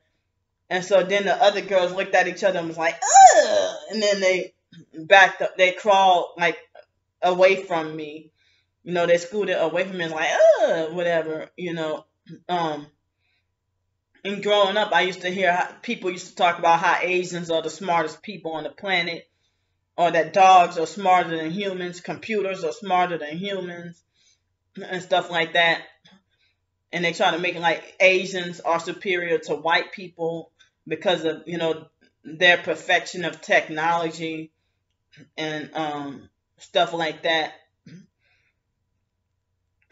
um, so, you know, growing up, I used to hear, people would talk about how white people are smarter than black people or Asians are the smartest. And I used to wish I used to wish I, wanted to be white or Asian because I figured, well, if they're smarter, then, I want to be like them. But there is a such thing as smart and educated black people too. But how come it's mainly only talked about in the black community about being a sellout or that you sold your soul, or other races of people can sell their soul too, but it's mainly in the black community that the moment you get something good, you automatically called a sellout. um so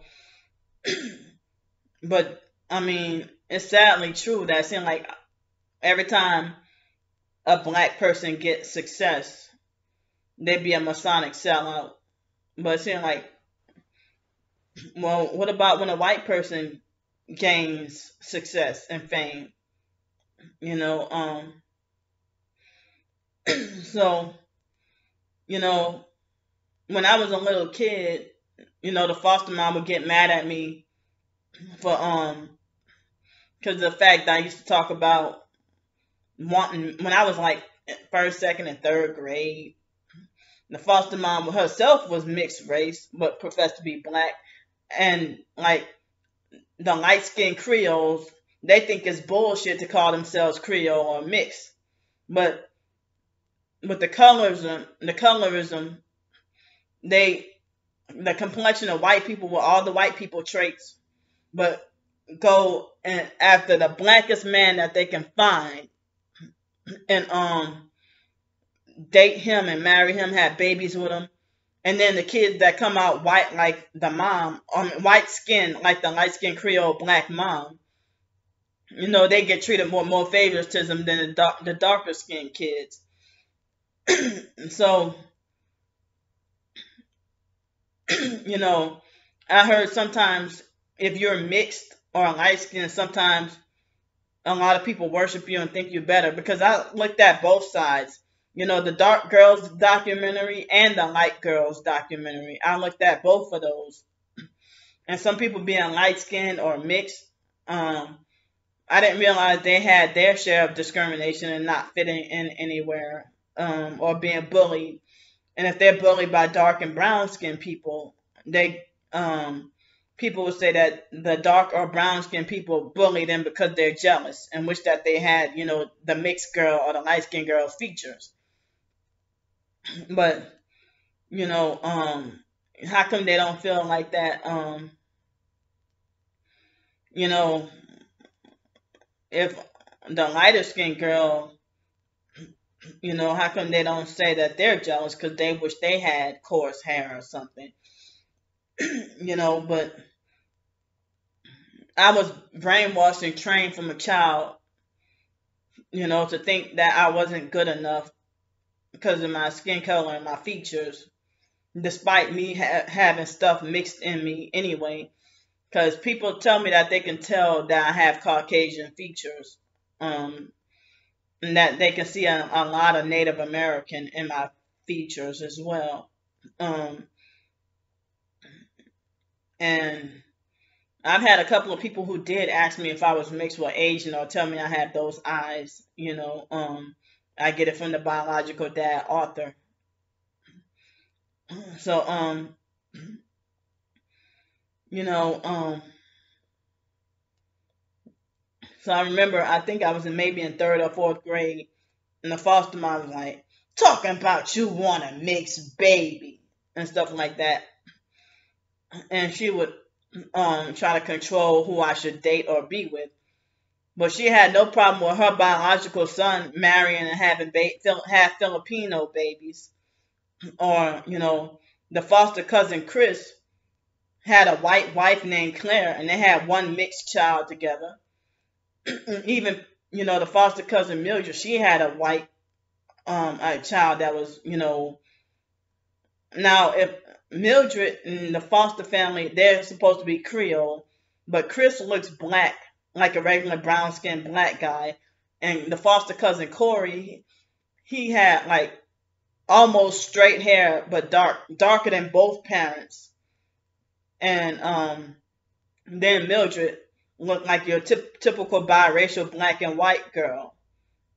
And so it's like,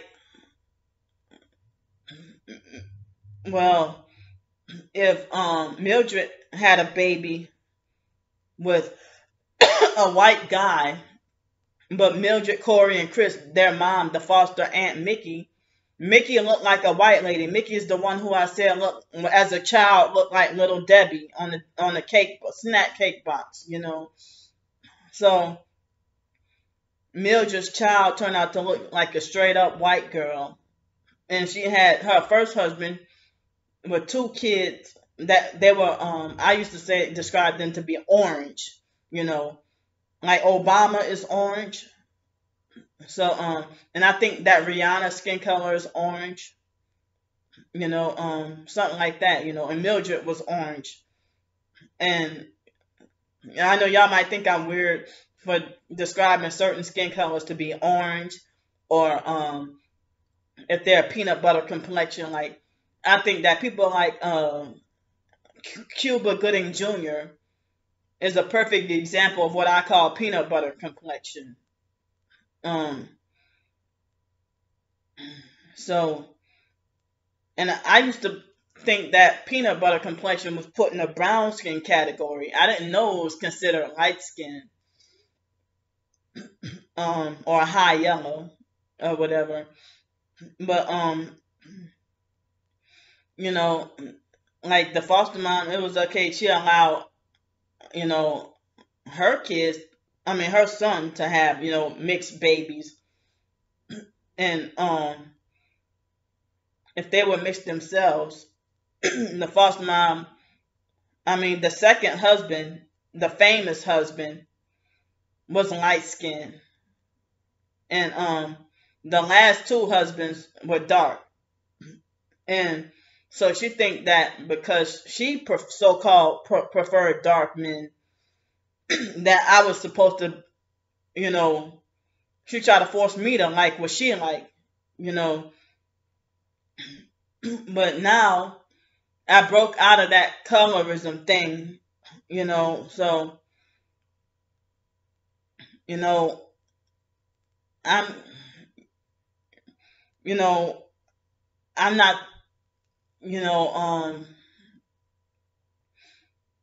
you know, I broke out of the colorism, so I'm not running around anymore, you know, being self-hating and, you know, hating, you know, my own kind anymore like I used to, because um when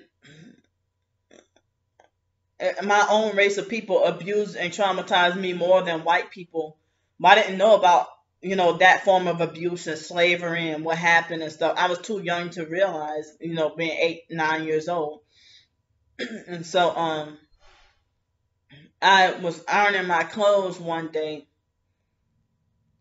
and the foster mom pulled me by my ear and yelled at me because I was talking to my twin sister, and I was wondering what was that about, that the foster mom yelled at me and pulled me by my ear, and you know, or she pulled me by my ear or pressed me on my pressure point, you know, like this, you know, when they press you on your pressure point, um for because I was talking white, you know, and the ignorant project ghetto fake crusty kids at school used to bully, harass, and laugh at me, and you know, be like, "Hi, Candy, how are you doing today?" and stuff like that, you know, and you know, trying to make fun of me talking white. And so even other white people would tell me that I sound articulate and proper and stuff like that. And I remember, you know, the foster mom, it was a white male dermatologist when we were in 6th grade. And he just told her to, stop perming our hair because of the seborrheic dermatitis that they call seborrhea. And the foster mom thought the style looked cute, so she forced us to go to school with short hair. And then we got bullied and picked on for having short hair. And I never knew what people meant when they used to tell me and my twin sister that we had good hair. And, when we got all our hair cut off, the perm cut off. And I'm like, well, what a way to start middle school. Why does the foster mom wait till we start just before middle school to have us start school with all our hair cut off? And my thing was to want to grow my hair natural. And they wouldn't allow that. They want me to either keep my hair cut short like a boy, or if I wanted to grow my hair, I had to be, forced, tortured, and tormented with a perm. And I was not allowed to grow my hair out natural. And so,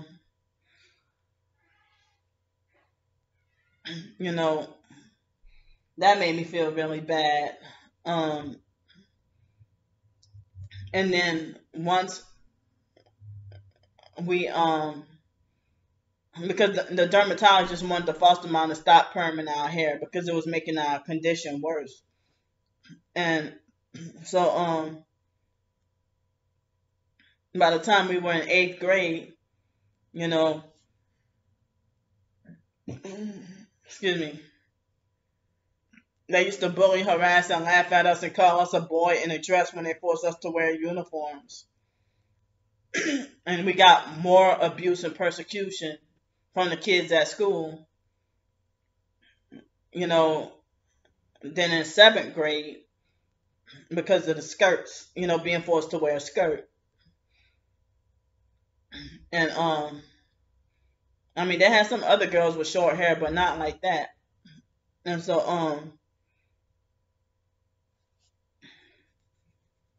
then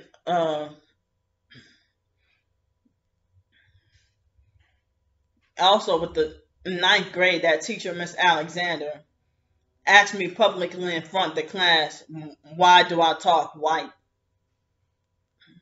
Why do you talk white, Candy? She said that in front of everybody. She said that, I asked me, why do I talk white? And then she would bully, harass, and lecture me about my hair.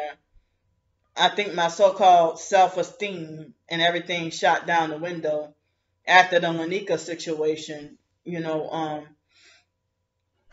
and everything went downhill. I went into depression, and I guess I stopped taking care of myself, stopped combing my hair and everything. But I was in 8th grade when I first realized what good hair means.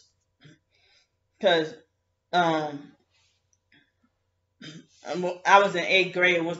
I was doing my hair in the mirror, and it was the first time, that I noticed in my life of my hair being any kind of silky.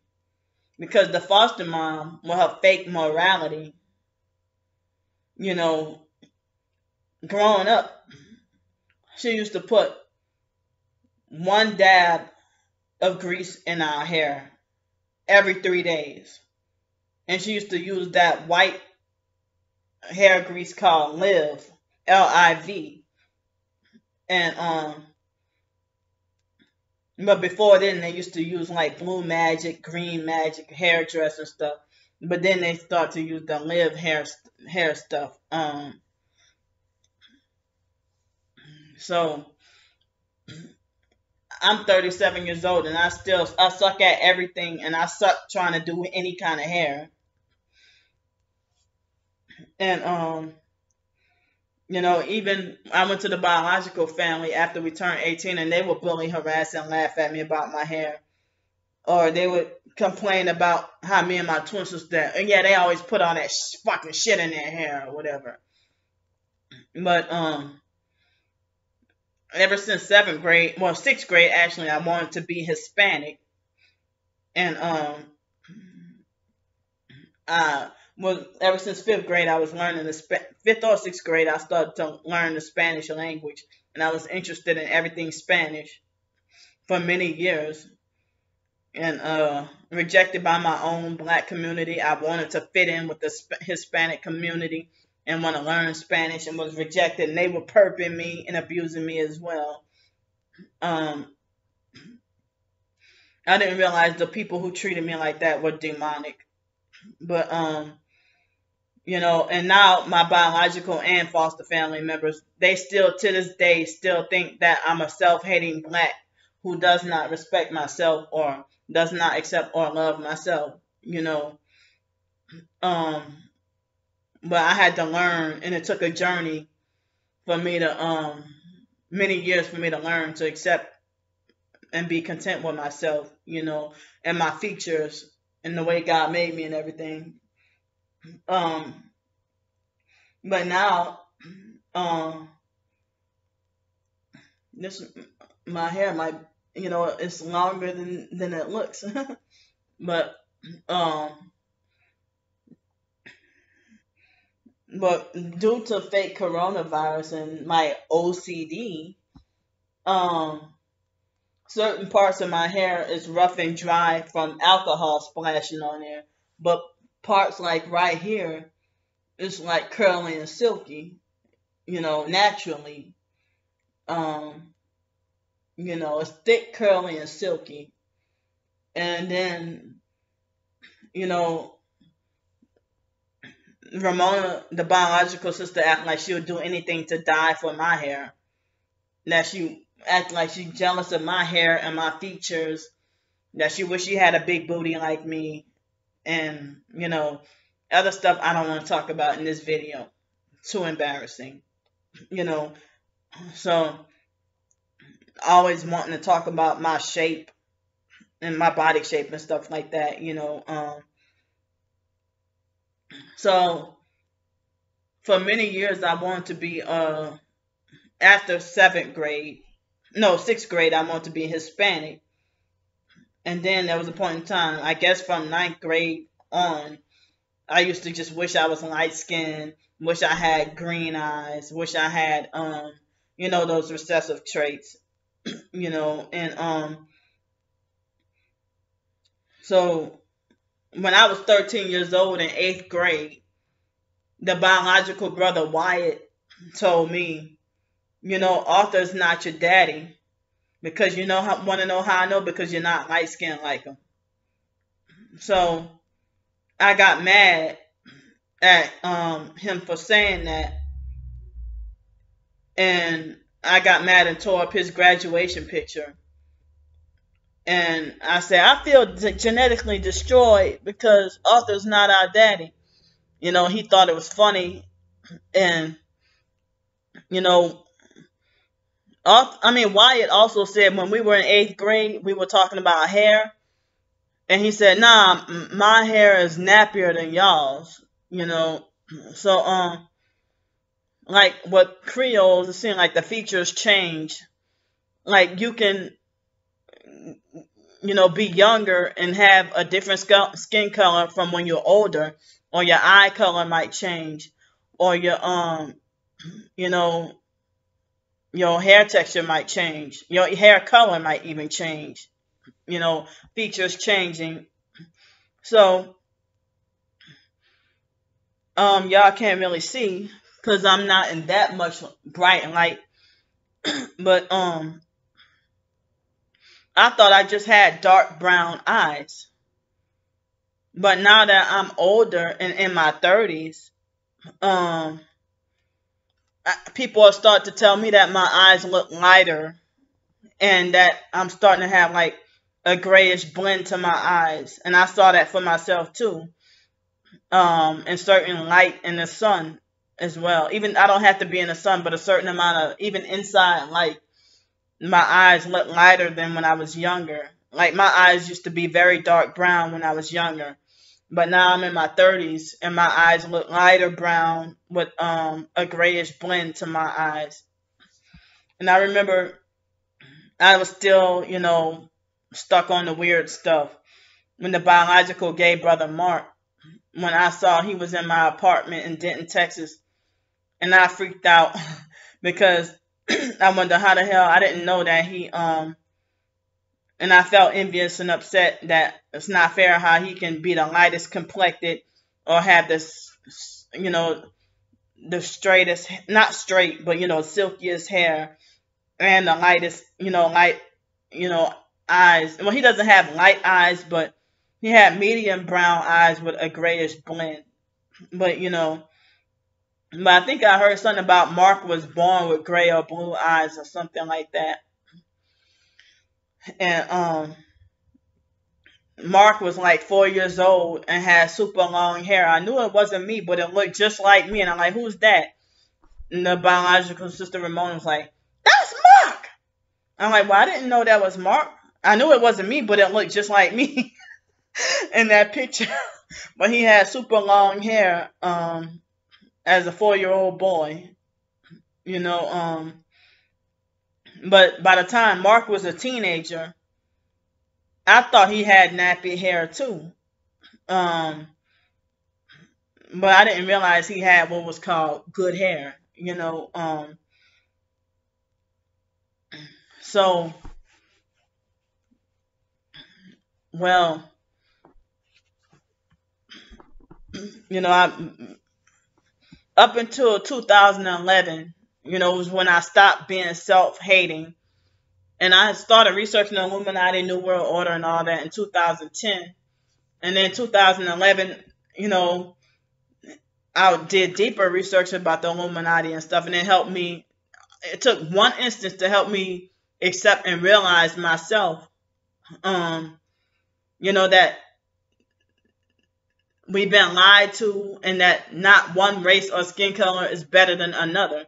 And in 2006, I was like 23 years old, and they had a 14-year-old light-skinned girl. Her mom was dark-skinned and Haitian, but she was light-skinned, and she was 14 years old at that shelter in New York. And she said, be proud of your brown skin, be proud of your brown eyes, be proud of your nappy hair, but, till this day, the foster family who ain't seen me in years or biological family members mock and laugh at me and think I'm still stuck on light skin, or think think I'm still attracted to only white people, or still want to be, and they still mock and laugh at that. And then my own twin sister in her videos, like, she tried to say, oh, she needs to learn how to accept herself, talking about me when her videos of like lying on me and stuff like that, And so, the foster mom mainly brainwashed us to not get along. And I heard that's part of the MK Ultra experimentation, and it's very hard for me to, I've tried to tell her, that, she thinks I'm even crazier, that, that you think I'm even more crazy. The fact that, I try to tell her that we've been lied to, we've been brainwashed and stuff. Because if my twin sister knew the truth as well, and other family members, we would get along a whole lot better, and we can, make a truce, and, everything will be so much better. But certain family members are just freaking reprobate, and it ain't my place to say ain't no hope for them to better themselves or get better, but that's the way it seems like, So people like the biological sister Ramona is never going to humble herself and start to, serve and worship God, or be more respectful of other family. People like her gonna die the way she is. But you can order me around and tell me what to do, and think you're more righteous than me because of the color of your skin being lighter, being light, So, well, like, now, the biological family, even after we turned 18, I said, well, hey, I heard Arthur's not our dad.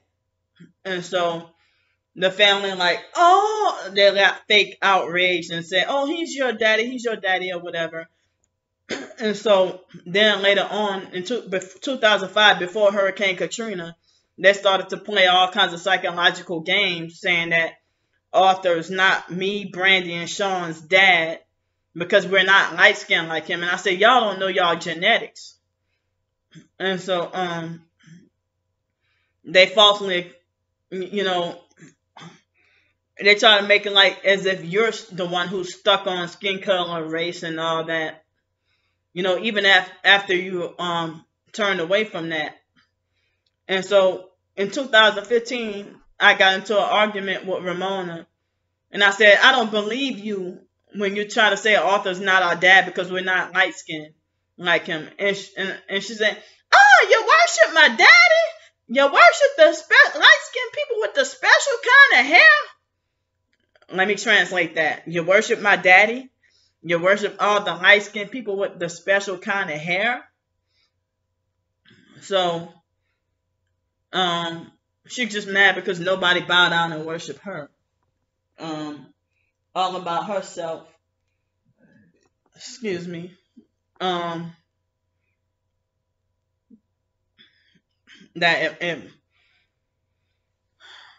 they played all kinds of psychological games for years.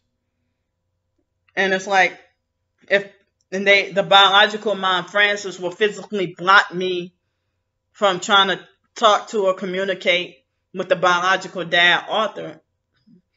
And on one of my other videos, I showed y'all, you know, pictures of what my biological parents look like. So, you know, it's like they try to think skin color alone is what made me not belong to Arthur. And there's a lot of people who like have a brown skinned black mom with, I'll say, coarse hair, and the Creole light skinned dad, the complexion of white people or a little tan, and they have straight hair. And then the child would turn out everything like as if the mom got herself pregnant. I mean, she didn't get herself pregnant, but I'm just making a joke saying that the child looked that much like her mom that you think the woman got herself pregnant. But you don't see much of anything, no traits or features from the dad, but that's her doggone daddy. Not seeing that in New Orleans. But they don't say that my niece Monica, that she doesn't belong to her dad Larry because she's not dark like him. Because Ramona is light skinned and she had a baby, well, 2 kids with the Larry guy, who I never saw in person. I mean, well, Ramona tried to hide Larry from me and don't want to introduce him to me. And she make all kinds of, excuses for me to not get to meet Larry. I don't know, is she ashamed at, stealing Larry from his wife? So, I'm fighting out unwanted thoughts. So Monica turned out to be whiter. Well, Ramona wasn't the complexion. She's not the complexion of white people, but she's light. But Monica is the complexion of white people. And then Monica's 2 kids, her son turned out to be whiter than her. And like growing up in New Orleans, if you're popular and well liked, or you're a brown skinned promiscuous slut, it's like they want to elevate you and falsely call you light skinned because your status is of a whore, and you get praised for being an underage whore. And people ain't gonna call me light skinned, but I'm in between light brown and medium brown skin. Um, so my skin color used to be lighter when I was younger, but now that I'm older, I'm darker. But some people can be reversed sometimes. But it seemed like favoritism and being popular and well liked, you get falsely glorified as light skin, because you're one of the popular ones. And then people in New Orleans elevate this brown skinned person, the golden child, narcissistic abuser in training, who's spoiled and has everything. And you'll falsely call this person light skinned, knowing damn well that that person's darker than me. And then you try to argue me about, and then they be like, I'm not gonna argue you about no skin color or whatever. So you ain't gonna argue with me because you know you're wrong. So but it's like, I'm glad to have been able to have, how they say, have the scales removed from your eyes, and that you can see the truth now, that skin color or flesh or hair texture is irrelevant to God, and it's just, our body's just, a vessel on this earth to do His will. I mean, to carry our spirit, and to do His will. And but all this vanity that I grew up around, and then growing up dealing with family members that huddle together and think that they're better, biological family, after we turn 18, I meant, and even foster family members, they act like they think they're better because they're light skinned. But I don't understand that mentality, that you think you're better because you're light skinned, but then you get the blackest man you can find, and then treat the light skinned kids better while you brutally and tortuously abuse the darker kids, and then use the darker complected kids for freaking sacrifice, and have them the scapegoat and targeted individual and stuff like that. So, I mean, it seemed like, for me to bring up, Aaliyah, some people debate over what her true skin color was. Some people say she was light skinned, some people say she was brown skinned, some people, had their little debate on her skin color. And she was the darker complected sibling. Her and her dad are deceased now. Who's living now? The two light-skinned relatives, Miss Diane and Rashad Houghton. And the light-skinned Uncle Barry, who was married to Gladys Knight. And he abused her and did her dirty. And he did other people dirty as well. So, I've heard stories of growing up about, black people, dark and brown skinned people, being self-hating blacks, and they're brainwashed to hate themselves, and then they go to the light skinned people only to end up being oppressed and hurt by the light skinned people. And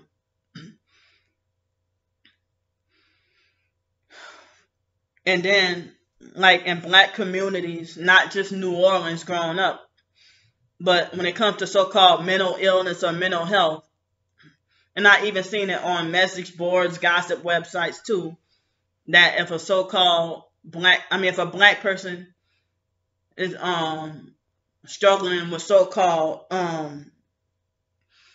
mental health issues, black families are not supportive of, their relatives. They would rather oppress. I'm going through it right now, being oppressed by my black relatives, or Creole, whatever you want to call them, black relatives, because of my so-called mental health problem. Even when I was compliant with the so-called mental health system, my family was still oppressive and not there for me, not supportive of me. And everything bad, like black people have their mentality on this, this mentality on their own people, that if another black relative goes through something bad, then they get what they deserve. And like they're so harsh, cruel, and there's no nurturing or no comfort, no consolation. And I hear about, through slavery and then now black on black abuse. A lot of black people are traumatized, and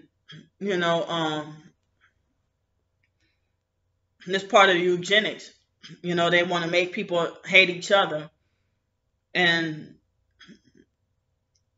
like if a young black girl in the black community is raped or molested, well, I did a videos on my other channel talking about Masonic women pimping their daughters.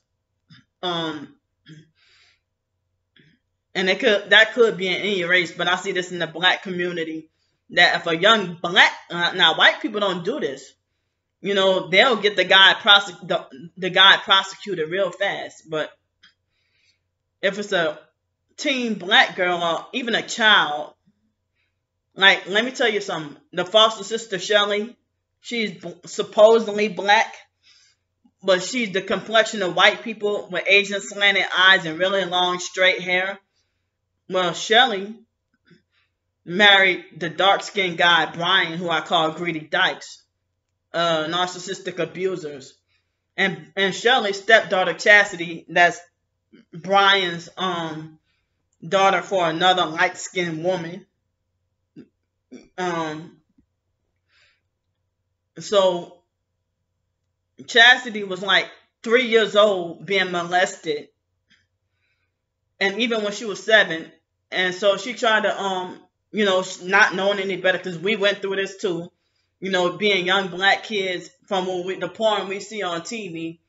And I don't remember experiencing being molested, but I remember seeing porn on TV and, acting it out and stuff.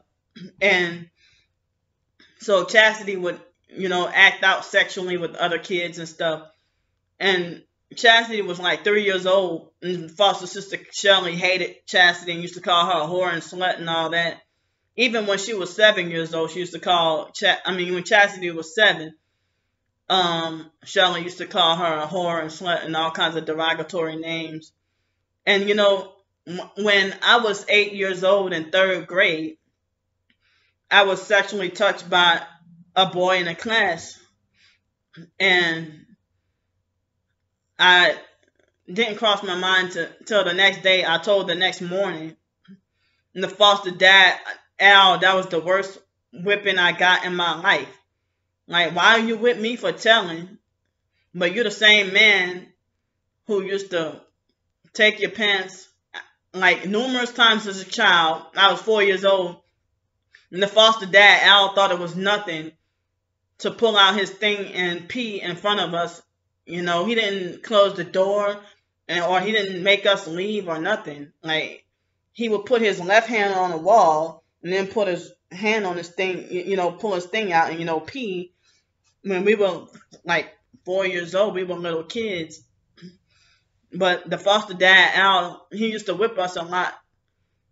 But that was the worst whipping that I ever got. Worst whipping with a belt that I ever got. When I told the next day about being whipped. When I told the next day about that boy fondling and touching me. So it's like a lot of black girls are forced to silence their traumas, and black guys more than the females, especially when a black male is raped. Even if you're a celebrity, like Raz B from B2K, the backlash he got for coming out and saying his cousin Chris Stokes raped him. And I hate how people praise Chris Stokes and he's still running free. But they wait till all these years to jail R. Kelly. I knew he was guilty. Sick old R. Kelly was not freaking innocent. But then he was abused too, I heard. So and even with Aaliyah and R. Kelly, they put that blame on her, calling her a fast hoe. And they didn't think that she was being like manipulated. They thought she on her own free will choice. Like the older Aaliyah that you saw, if Aaliyah was alive and you sat down with her, I bet you she would say that, maybe under oath or the non-disclosure agreements, maybe she wouldn't have been allowed to comment or say anything. But if she really would have wanted to say, deep in my heart, I never wanted to perform or I never wanted to do age ain't nothing but a number anyway. But like they said that was promoting the idea of fast girls and pedophilia. And so, grew up hearing stories how a 15-year-old girl would come home and told her mom she was pregnant. And then the mom, who also had her at like 13 and 14, and then this girl was older than what her mom was. Like, well, wow, mom, you were 14 when you had me by a man that was 37. So how, if I'm 15 and I got pregnant by a 17-year-old, why you beat me up, if you did the same thing? So, or you experienced the same thing. I've seen that too. And when I was in 7th grade, and I don't think it was the last day of school, but it was a black teacher. She was considered pretty. She was dark skinned and she had nice hair. And, all her kids had, beautiful hair too. 2 of them were dark and the other 2 were light brown skin. But then again, because the daughter Shanika was hot, promiscuous and slutty, they falsely glorified her as light skinned. But that girl wasn't freaking light skinned. And so, back in the 90s, if you're promiscuous and slutty and you're underage, they'll say you're hot or you're fast. But nowadays, they'll call you a thought. So, if you read on like Lipstick Alley or some of the gossip websites, even YouTube, people on YouTube are a little more civilized and being like, they will defend that child. But on, they let it loose on those gossip websites and like say in defense of some of the underage celebrities who were touched by older men, they're not gonna, they'll say that at the end of the day that, that was a child who wasn't allowed to make her own choices or decisions. But on Lipstick Alley and all those like other websites, they'll try to make like this celebrity girl was underage fast hoe, who chose to be loose and run around. And people try to say that on YouTube and they'd be like, no, you can't blame the child. So,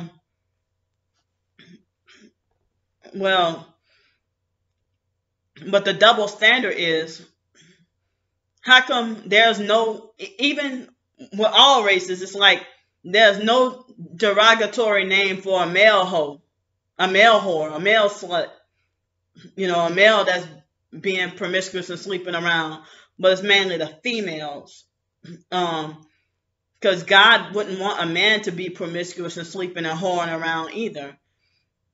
But it seems like the females always get it. And then some people blame feminism for the reason why, whether it be true or false accusations of rape.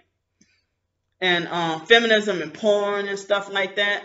If you go to the Henry Makow, Henry, you know how to spell Henry, and his last name is Makow.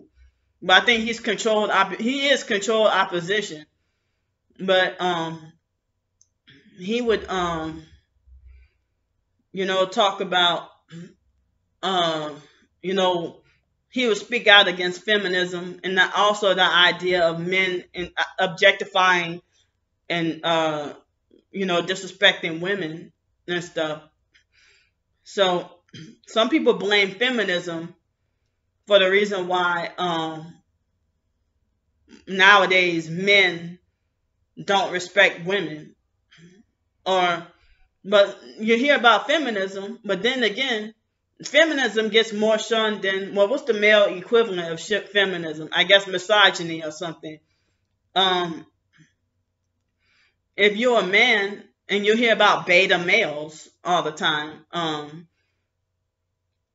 who have like, they're emasculated and weakened men, and I know they put hormones in our food, air, and water, and they put chemicals and stuff, and plus that brainwashing with the devil has done a number on us, and that's why the Bible talks about in I think it's First Thessalonians about strong delusion. So well, men being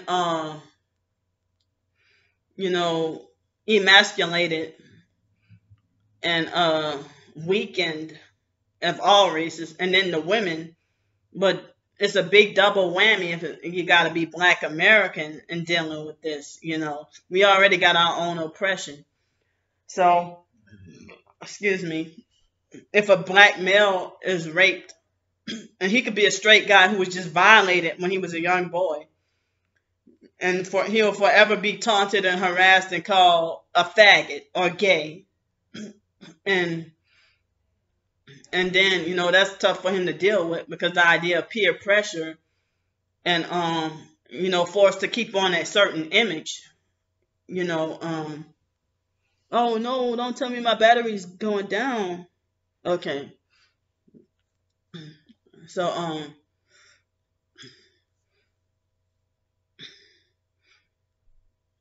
yeah. So I never understood why the female is always blamed for being raped and violated and taken advantage of. But they don't say that a male being robbed, they don't say that if a guy goes out at 11 o'clock to go buy a pack of cigarettes at night, nobody's going to say that he deserved that he put himself in a position to deserve to be robbed. But it seems like, oh, when you're a Black female and you've been violated and raped,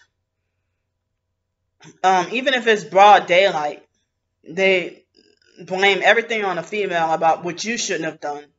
And I'm like, wow, you can't even get support from your own Black people, and you even go to a church and talk about your traumas, abuses, rapes, or whatever you're going through, and the church people will oppress you too. And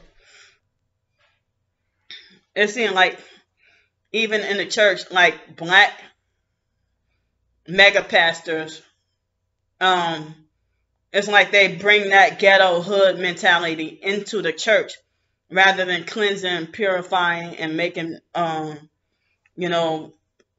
people holy. It's like, I heard that there are so many in Los Angeles. I heard people got frustrated and said that for every church on every corner, there's a liquor store on every corner as well, and so much gangs and so much corruption in LA, and it's hardly any people getting holy, truly holy, not fake holy, not that Pentecostal fake holy. And so, I mean, I've seen YouTube videos in the past. I don't go searching for them, but you know how they show up on your feed about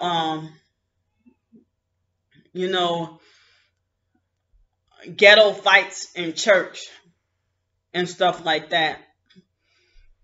And I mean, I've dealt with people perping me or gang stalking me in church, but I ain't talking about that.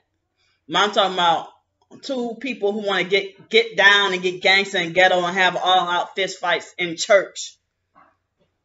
And and the fake money hungry mega pastors, they allow it to go on. And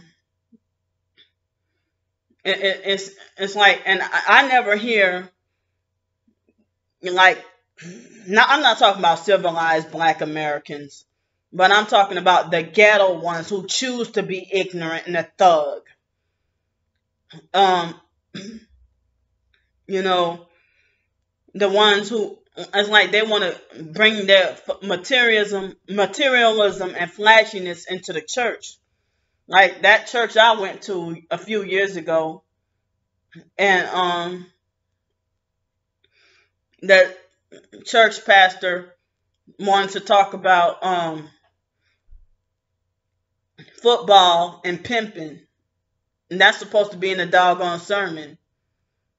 You know, that you're telling a so-called sermon about a pimp who had a whole bunch of women to carry his casket.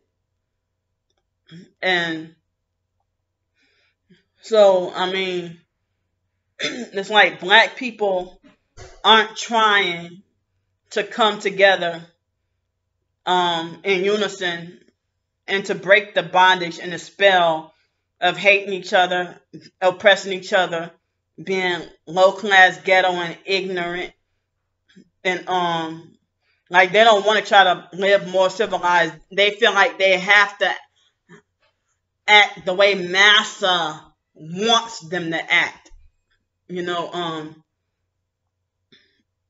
so I mean, I'm glad that I broke that spell, and you know, all it took was a quick second for me to like just change, like, and realize that, you know, not one person is better than the other. All have sinned and all have sinned and come short of the glory of God. You know, we all done wrong and made God angry. And then they have the black Hebrew Israelites who think only blacks, Latinos, and Native Americans can get in heaven, and that all white people are devils. Like you hear them talking about, oh, those are blue-eyed white devils. You know, so I don't know. It's like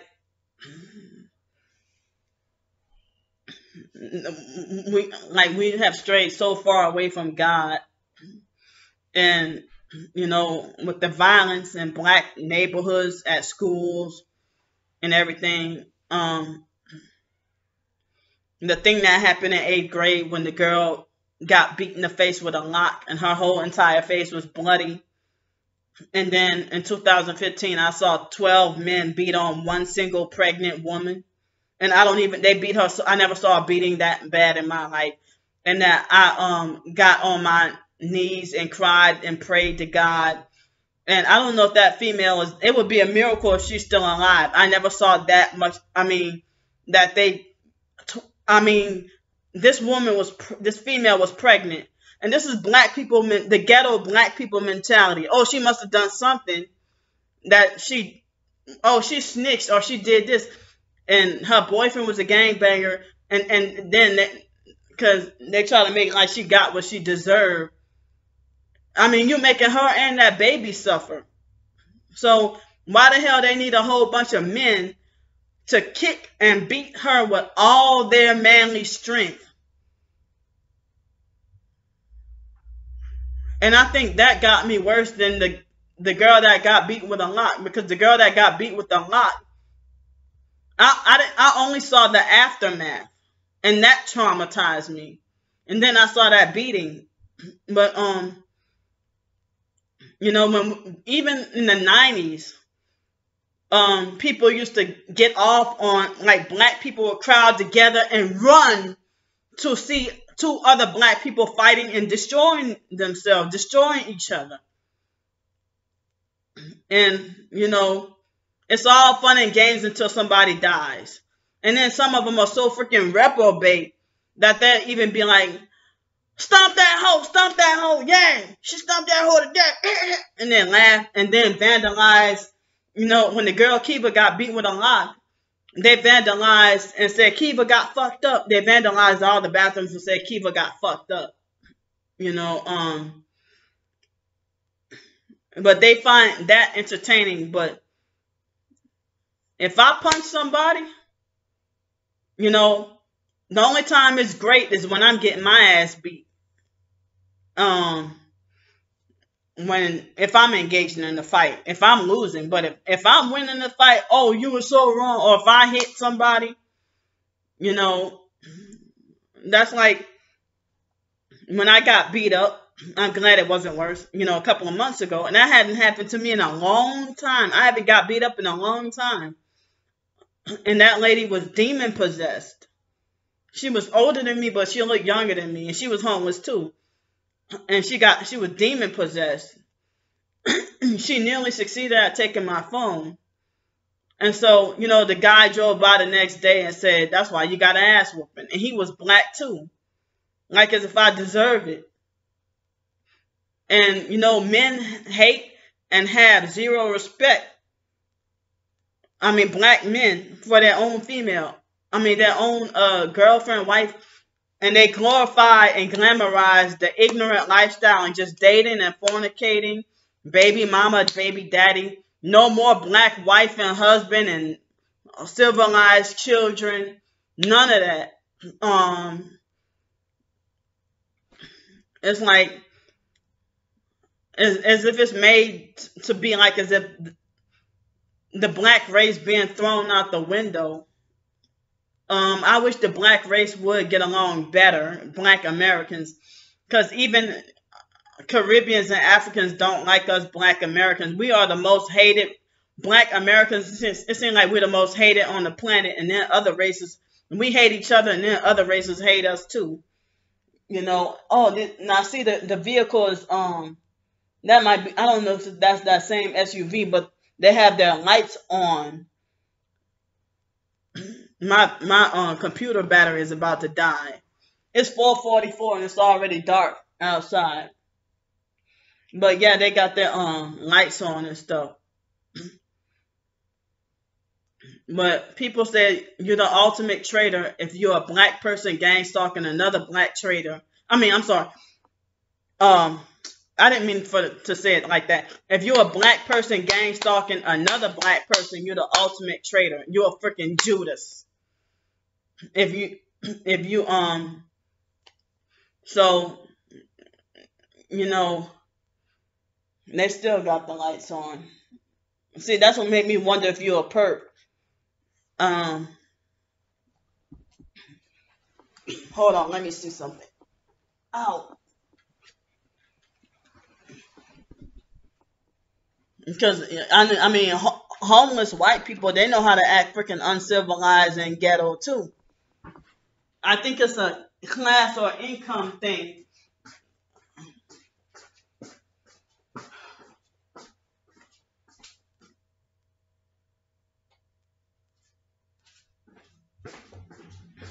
Yep, that's a gang stalker that doesn't stay here.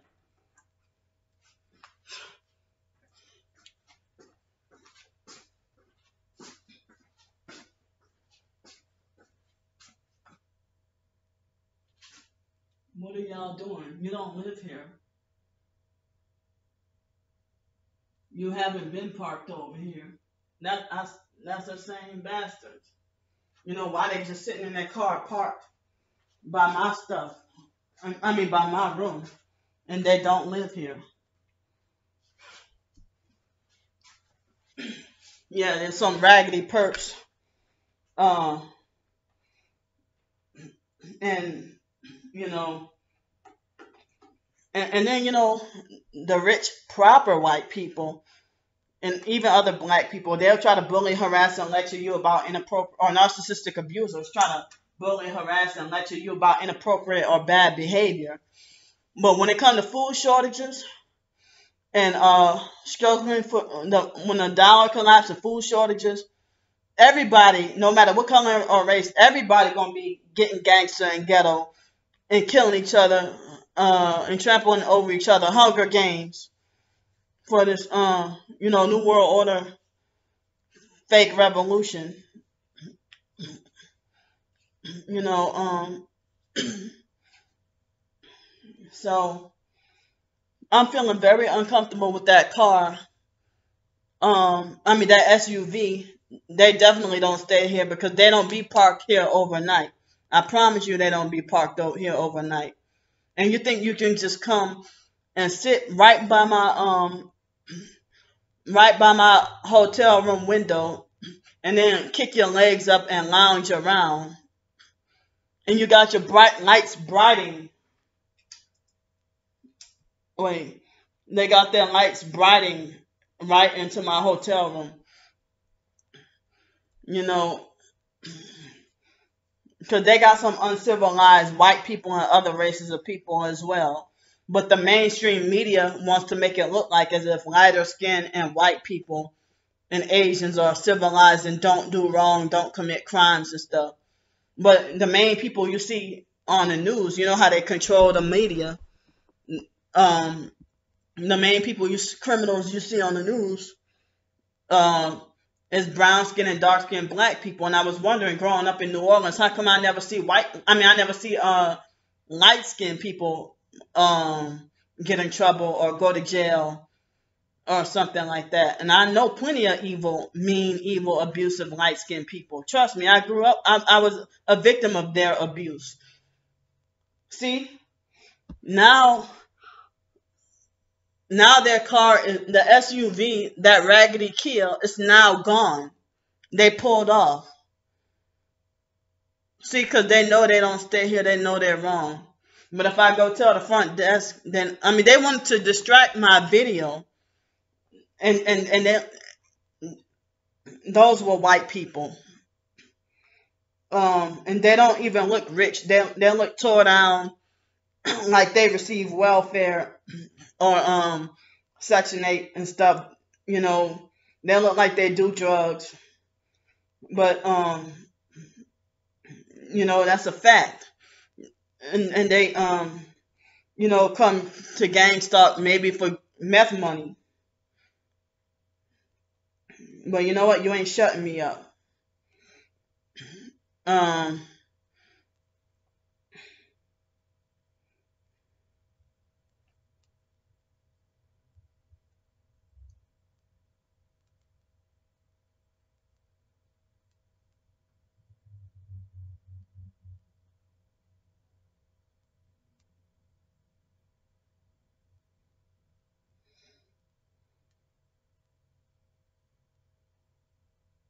yeah, I couldn't be living in a place permanently and frequently experience the same people who don't live where I'm at, and they come here and bright their lights into my window, and then I put them on film, and then they leave. I mean, and then, you know, when you're a black person and you experience trauma and abuse, nobody believe you, and they make it like as if you gotta suck it up, like they don't play that. You know, the black community, some people feel like they just hide their family issues, and they have that rule of whatever goes on in my house stays in my house. So excuse me, a lot of black people have to suffer in silence and not speak out on injustices and abuse and doing wrong. And it's like you know, but I just want to say I tried as best as I can to be non-offensive, and I hope I covered and said everything I wanted and needed to say. It took me nearly just about 3 hours, and so I apologize. I did not mean, it was not my intention to offend people, and so, you know, I was just saying things based on my personal observations, research, and experiences. But, you know, now I realize all mankind, there's good and evil in all mankind, all different races of people, and two genders, you know. So, thanks for listening. And again, I apologize. It was not my intention to offend. So, I'm glad I was able to get this out, and I wasn't gonna write a book about it, but I think I said everything. So thanks for listening and bye.